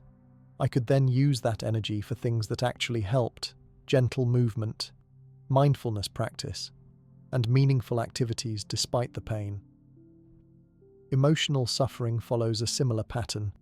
When difficult emotions like grief, anxiety, or anger arise, our instinct is often to push them away, judge ourselves for having them, or get caught in stories that intensify them. Radical acceptance means acknowledging, this grief is present right now, or fear is happening in this moment. This simple recognition creates space around the emotion instead of being completely identified with it or fighting against it. The practice of radical acceptance often begins with language, noticing resistance in our thoughts and deliberately shifting to statements of acknowledgement. When dealing with a difficult situation, we might notice thoughts like, "This shouldn't be happening," or "I can't stand this," and consciously shift to "This is happening right now," or "This is part of reality in this moment." These simple statements aren't about liking or approving of the situation, but about aligning our minds with reality rather than fighting against it. Physical cues often signal when we're resisting reality: tension in the body, shallow breathing, clenched jaw, or tightness in the chest or stomach. Bringing awareness to these physical manifestations of resistance and deliberately softening them supports the mental aspect of acceptance. Some practitioners find it helpful to physically open their hands from fists to open palms as a bodily expression of releasing resistance. Paradoxically, fully accepting difficult realities often creates the conditions for genuine change. When we stop expending energy fighting against what's already happened or what's currently true, we can redirect that energy toward constructive responses and wise action. This is why acceptance is often described as the first step in transformation rather than the end point. We accept things as they are now so that we can respond with clarity rather than reactivity. A cancer patient described how radical acceptance transformed his approach to treatment. When I was first diagnosed, I spent weeks in denial and anger, thinking, this can't be happening to me. I lost precious time and energy fighting against the reality instead of dealing with it. When I finally accepted, yes, this is happening, I felt a strange sense of empowerment. I could now focus on understanding my options, making treatment decisions, and taking care of myself during the process instead of wasting energy pretending it wasn't real or raging against the unfairness. Buddhist teacher Ajahn Chah expressed this principle simply. If you want to know how much you're going to suffer, see how much you're resisting what's happening. This insight doesn't mean we never work to change difficult circumstances, but that our efforts to create change come from a place of clear acceptance of current reality rather than denial or aversion. This acceptance-based approach typically leads to more effective action than reactions based on resistance. Cultivating radical acceptance is a gradual process that develops through practice. Many people find it helpful to begin with accepting smaller discomforts or annoyances, traffic delays, minor physical discomforts, or everyday disappointments before applying the practice to more significant challenges. This progressive training builds the capacity to meet increasingly difficult situations with the same principles of acknowledgement and non-resistance. While radical acceptance provides a powerful foundation for transforming our relationship with all types of suffering, Buddhism also offers specific approaches for working with physical pain, one of the most universal and challenging human experiences. These ancient methods for addressing bodily suffering remain remarkably relevant today, complementing modern medical approaches while addressing dimensions of pain that conventional treatment often overlooks. The Buddha himself experienced physical pain throughout his life, including severe back problems in his later years. Buddhist texts contain numerous accounts of how he and his disciples worked with illness, injury, and the natural discomforts of aging. These teachings recognize that while pain is an inevitable part of having a human body, our relationship with pain can transform in ways that dramatically reduce suffering even when sensations themselves persist. One fundamental Buddhist insight about physical pain is the distinction between primary pain, the actual physical sensation, and secondary suffering, our reactions to that sensation.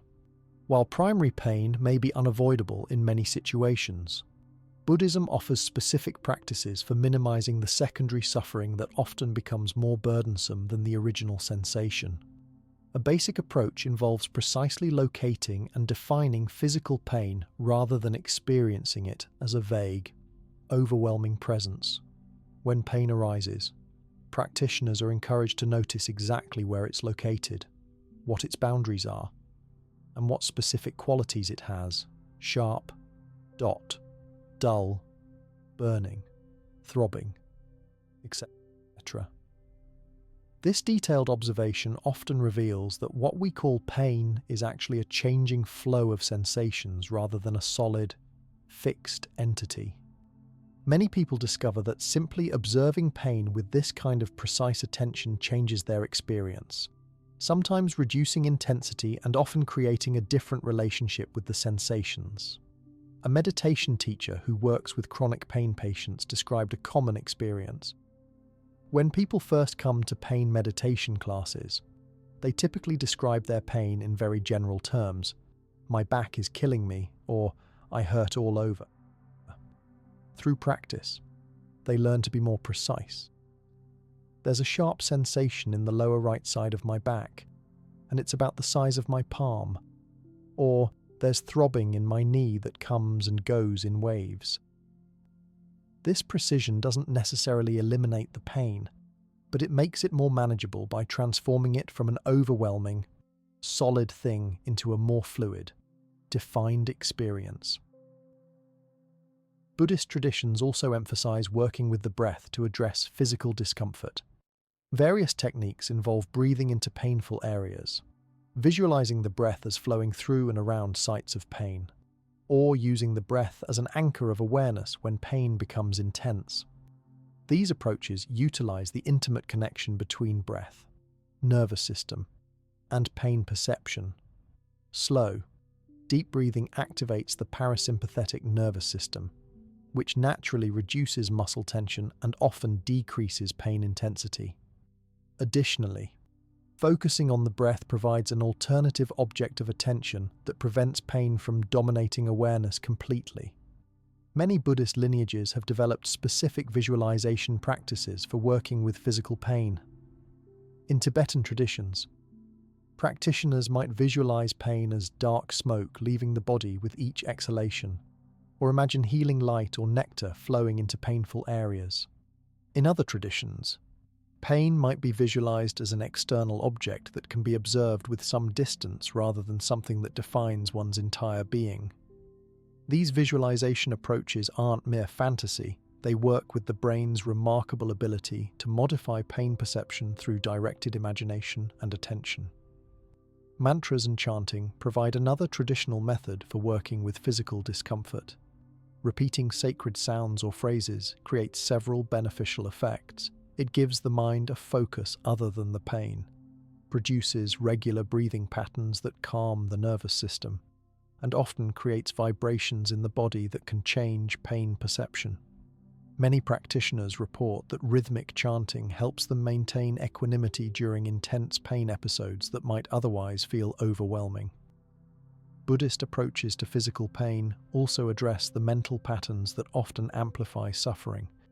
Catastrophizing thoughts, "This pain will never end." Self-pitying narratives, "Why does this always happen to me?" Or angry rumination, "It's not fair that I have to deal with this," all increase distress without changing the physical sensation. Mindfulness practice helps practitioners recognize these mental patterns as soon as they arise and avoid getting caught in spirals of negative thinking that intensify suffering. A retired athlete with chronic joint pain explained how this aspect of Buddhist practice transformed his experience. "I used to immediately jump from a pain flare-up to thoughts like, 'This means I'll never be active again,' or 'My whole day is ruined now.' Learning to catch these thoughts and recognize them as mental additions rather than reality has been life-changing. Now, when pain increases, I can note it without the catastrophic story, which makes the whole experience much less overwhelming. The pain itself might be the same, but without the mental drama. It's just physical sensation rather than emotional devastation." Buddhist traditions also recognize the social dimensions of physical suffering. Pain often isolates us, making us feel alone in our experience or unable to participate fully in life. Buddhist approaches emphasize maintaining connection with others despite physical limitations, adapting forms of practice and participation rather than withdrawing completely when pain is present. Many Buddhist communities make specific accommodations for those with physical limitations, recognizing that spiritual practice and community support are especially important during times of bodily suffering. The relationship between mind and body is central to Buddhist approaches to physical pain. Rather than seeing them as separate systems, Buddhism recognizes their profound interconnection. Physical pain affects mental states, and mental states influence physical experience. This integrated understanding allows for interventions at multiple levels, addressing physical conditions with appropriate treatments while also working with the mental patterns that influence pain perception. This holistic approach complements modern medical care rather than replacing it. Buddhism has no objection to using appropriate medications, surgeries, or other medical interventions for pain. In fact, Buddhist monasteries historically often served as centers of healing, developing sophisticated medical practices alongside spiritual ones. The Buddhist approach adds dimensions of practice that address aspects of pain that medications alone cannot reach, the mental suffering that accompanies physical discomfort, the existential questions pain often raises, and the cultivation of equanimity and compassion even amid difficulty. What makes Buddhist approaches to physical pain particularly valuable is their emphasis on agency and participation.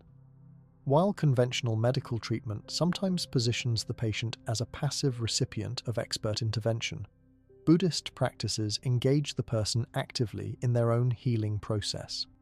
This sense of participation and control often provides psychological benefits beyond the direct effects of the practices themselves, counteracting the helplessness that frequently accompanies chronic pain conditions.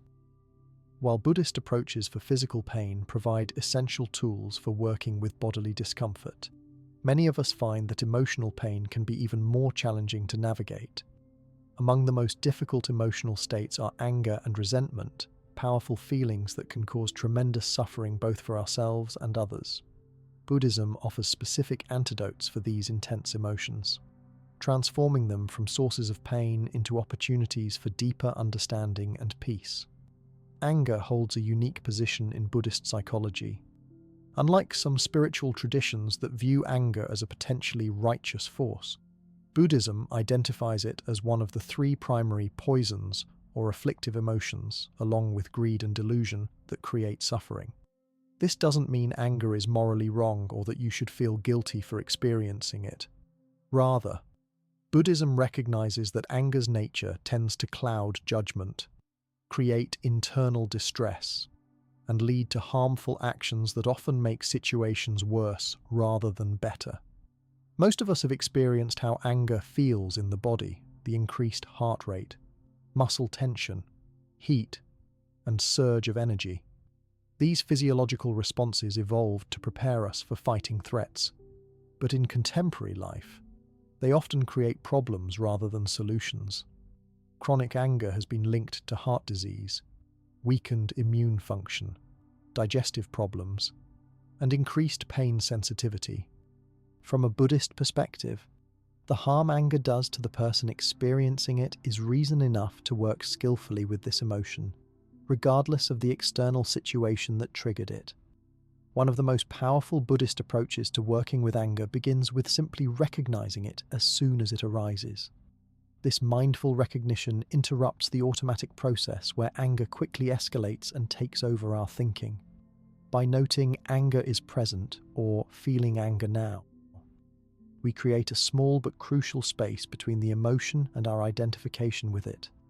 This doesn't suppress the feeling, but allows us to relate to it with greater awareness rather than being completely overwhelmed by it. A meditation teacher who specializes in working with difficult emotions explained, "When we're completely identified with anger, we become anger. There's no separation between the emotion and our sense of self. This makes it nearly impossible to respond skillfully because there's no space for choice. The simple act of recognizing, oh, this is anger, creates enough distance to prevent being completely hijacked by the emotion. From this space of recognition, we can choose how to respond rather than just reacting on autopilot." Buddhist practice also involves investigating anger with genuine curiosity rather than judgment. When anger arises, we can explore questions like, where do I feel this in my body? What thoughts accompany this feeling? What fears or hurts might be beneath this anger? This investigation often reveals that anger, though appearing solid and justified in the moment, is actually a complex combination of bodily sensations, thoughts, and often deeper emotions like hurt, fear, or feelings of powerlessness. One particularly transformative insight comes from recognizing that anger almost always involves a story about how things should be different than they are. Buddhist practice invites us to notice these should stories and examine them more closely. Are we absolutely certain things should be different? Is our anger changing the reality of what already happened?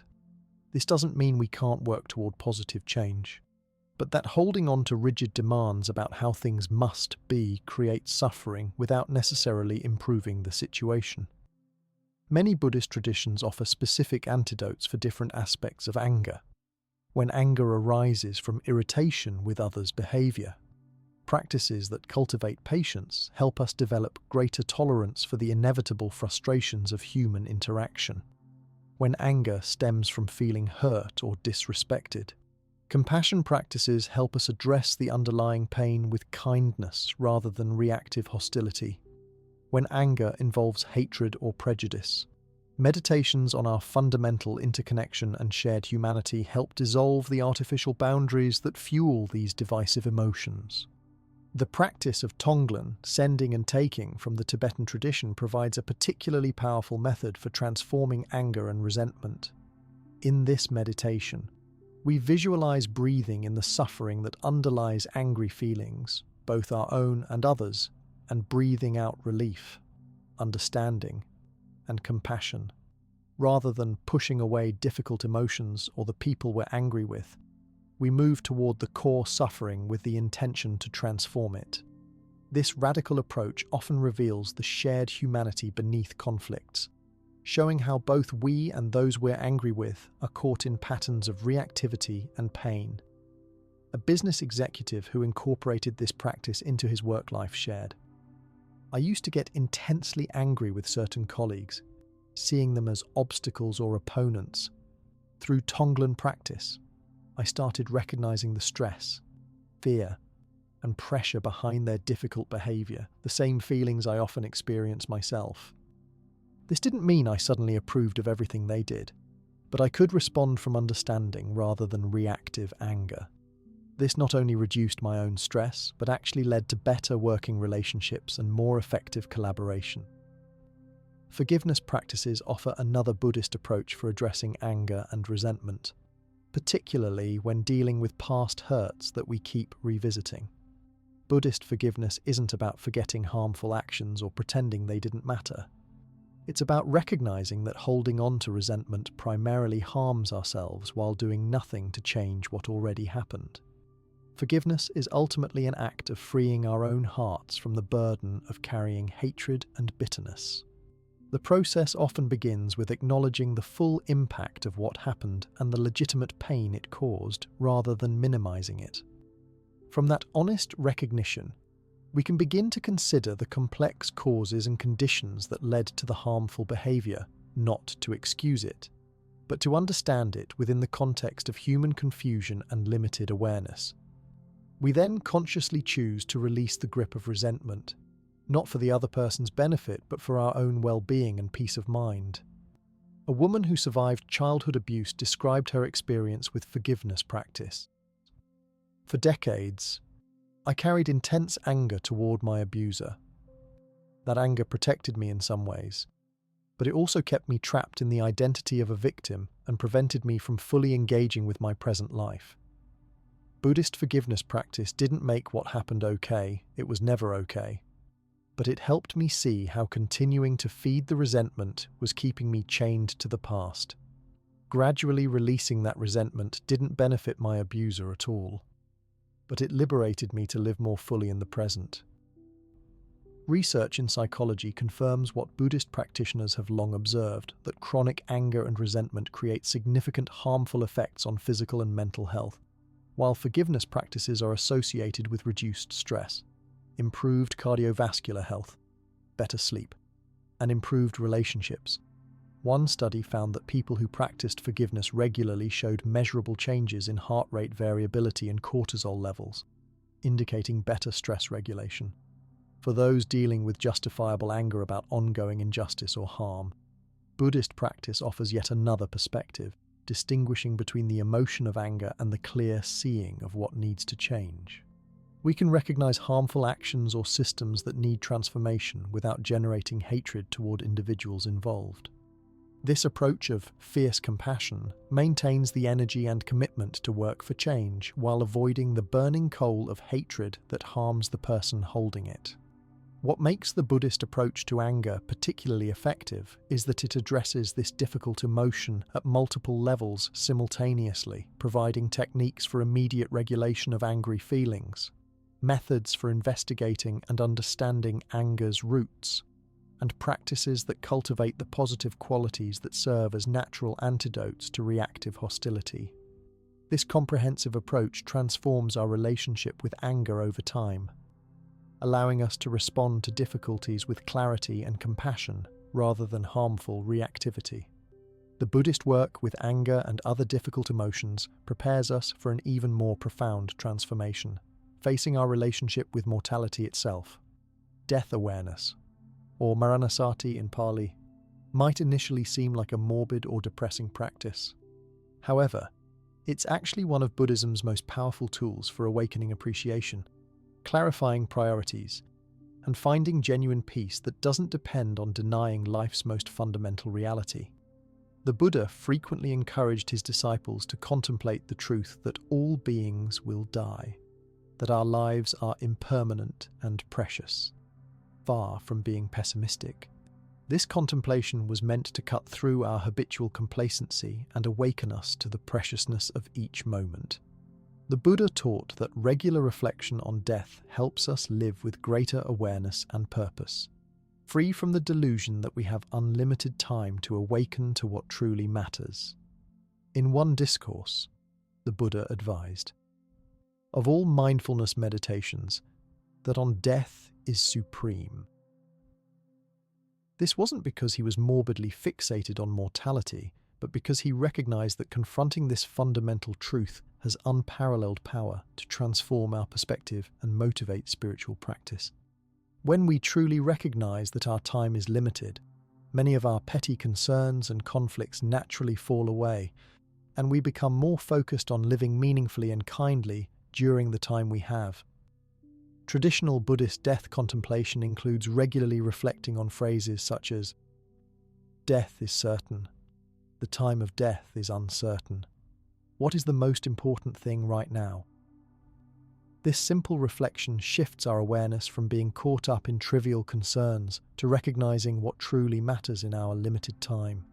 It helps us distinguish between the genuinely important aspects of life and the endless stream of distractions and minor irritations that can consume our attention. Many practitioners find that regular death contemplation actually reduces fear and anxiety rather than increasing it. By bringing conscious awareness to our mortality, something the mind typically avoids or denies, we gradually become more comfortable with this natural aspect of existence. The initial discomfort of facing death often gives way to a profound sense of peace as we stop expending energy trying to pretend we're exceptions to this universal reality. A hospice worker who practices Buddhist death contemplation shared, "Before I started this practice, I had a vague, unnamed anxiety about death that coloured everything in my life. Bringing death into conscious awareness through regular contemplation has been surprisingly liberating. The fear hasn't disappeared completely, but it's transformed into something more like a quiet acknowledgement rather than a terrifying shadow. This has allowed me to support dying patients with much greater presence and compassion. And it's enriched my appreciation for my own life too." Buddhist traditions have developed specific practices for contemplating mortality. Some involve visualizing the stages of physical death and decomposition, not to create aversion to the body, but to recognize its temporary nature and reduce our identification with it as a fixed self. Other practices include contemplating the deaths of loved ones, historical figures, and countless beings throughout time, recognizing that death is the great equalizer that comes to everyone regardless of wealth, status, or achievement. Particularly in Tibetan Buddhism, practitioners may spend time in charnel grounds or cremation sites, directly observing the ultimate fate of the physical body. While this might seem extreme to modern Western sensibilities, these practices weren't meant to be morbid, but to confront directly what the mind typically avoids, bringing acceptance and peace around this universal experience. For those not drawn to traditional charnel ground practices, contemporary approaches might include mindfully visiting cemeteries, volunteering in hospice care, or simply taking time to consciously reflect on mortality during ordinary moments, noticing the changing seasons, the aging process in ourselves and others, or the constant cycle of beginnings and endings that surround us daily. Death contemplation often reveals how our fear of mortality drives many unhelpful behaviors, accumulating possessions we don't need, pursuing status or recognition that won't last, or avoiding authentic connections due to fear of loss. As this awareness develops, we naturally begin prioritizing what brings genuine meaning, kindness toward others, presence with loved ones, contributing positively to our communities, and developing the qualities of heart and mind that bring true well-being.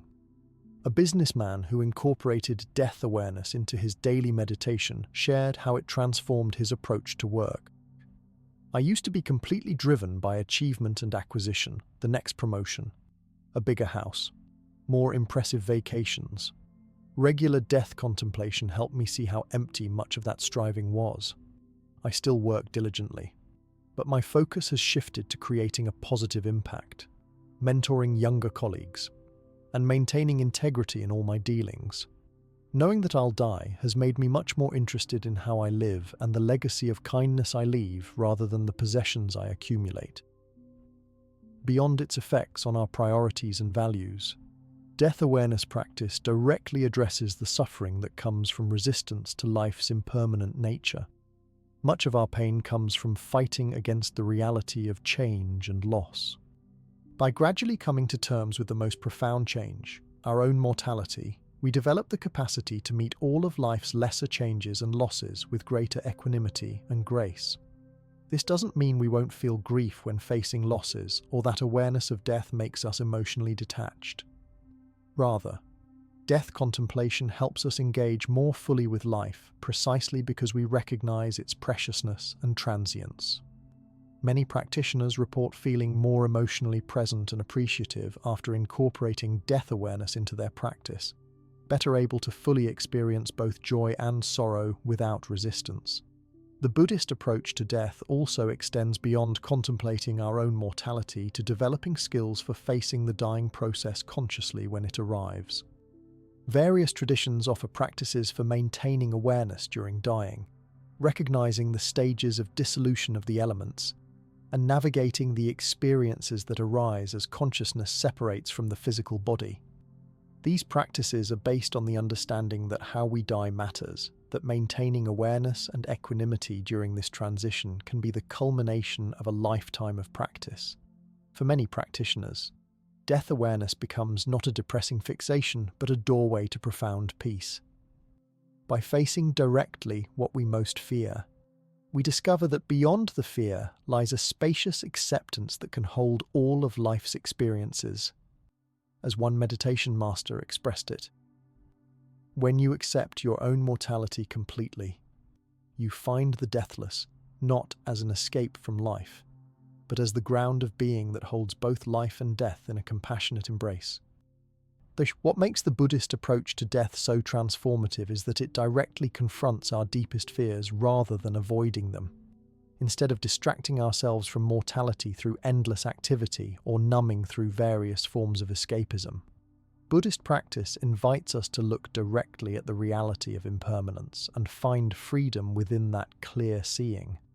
This approach doesn't eliminate death, but it transforms our relationship with it, allowing us to live with greater presence, meaning, and peace in the time we have. Through all the practices we've explored, from mindful awareness to embracing impermanence, from cultivating compassion to working with difficult emotions, Buddhism offers a comprehensive approach to transforming suffering into peace.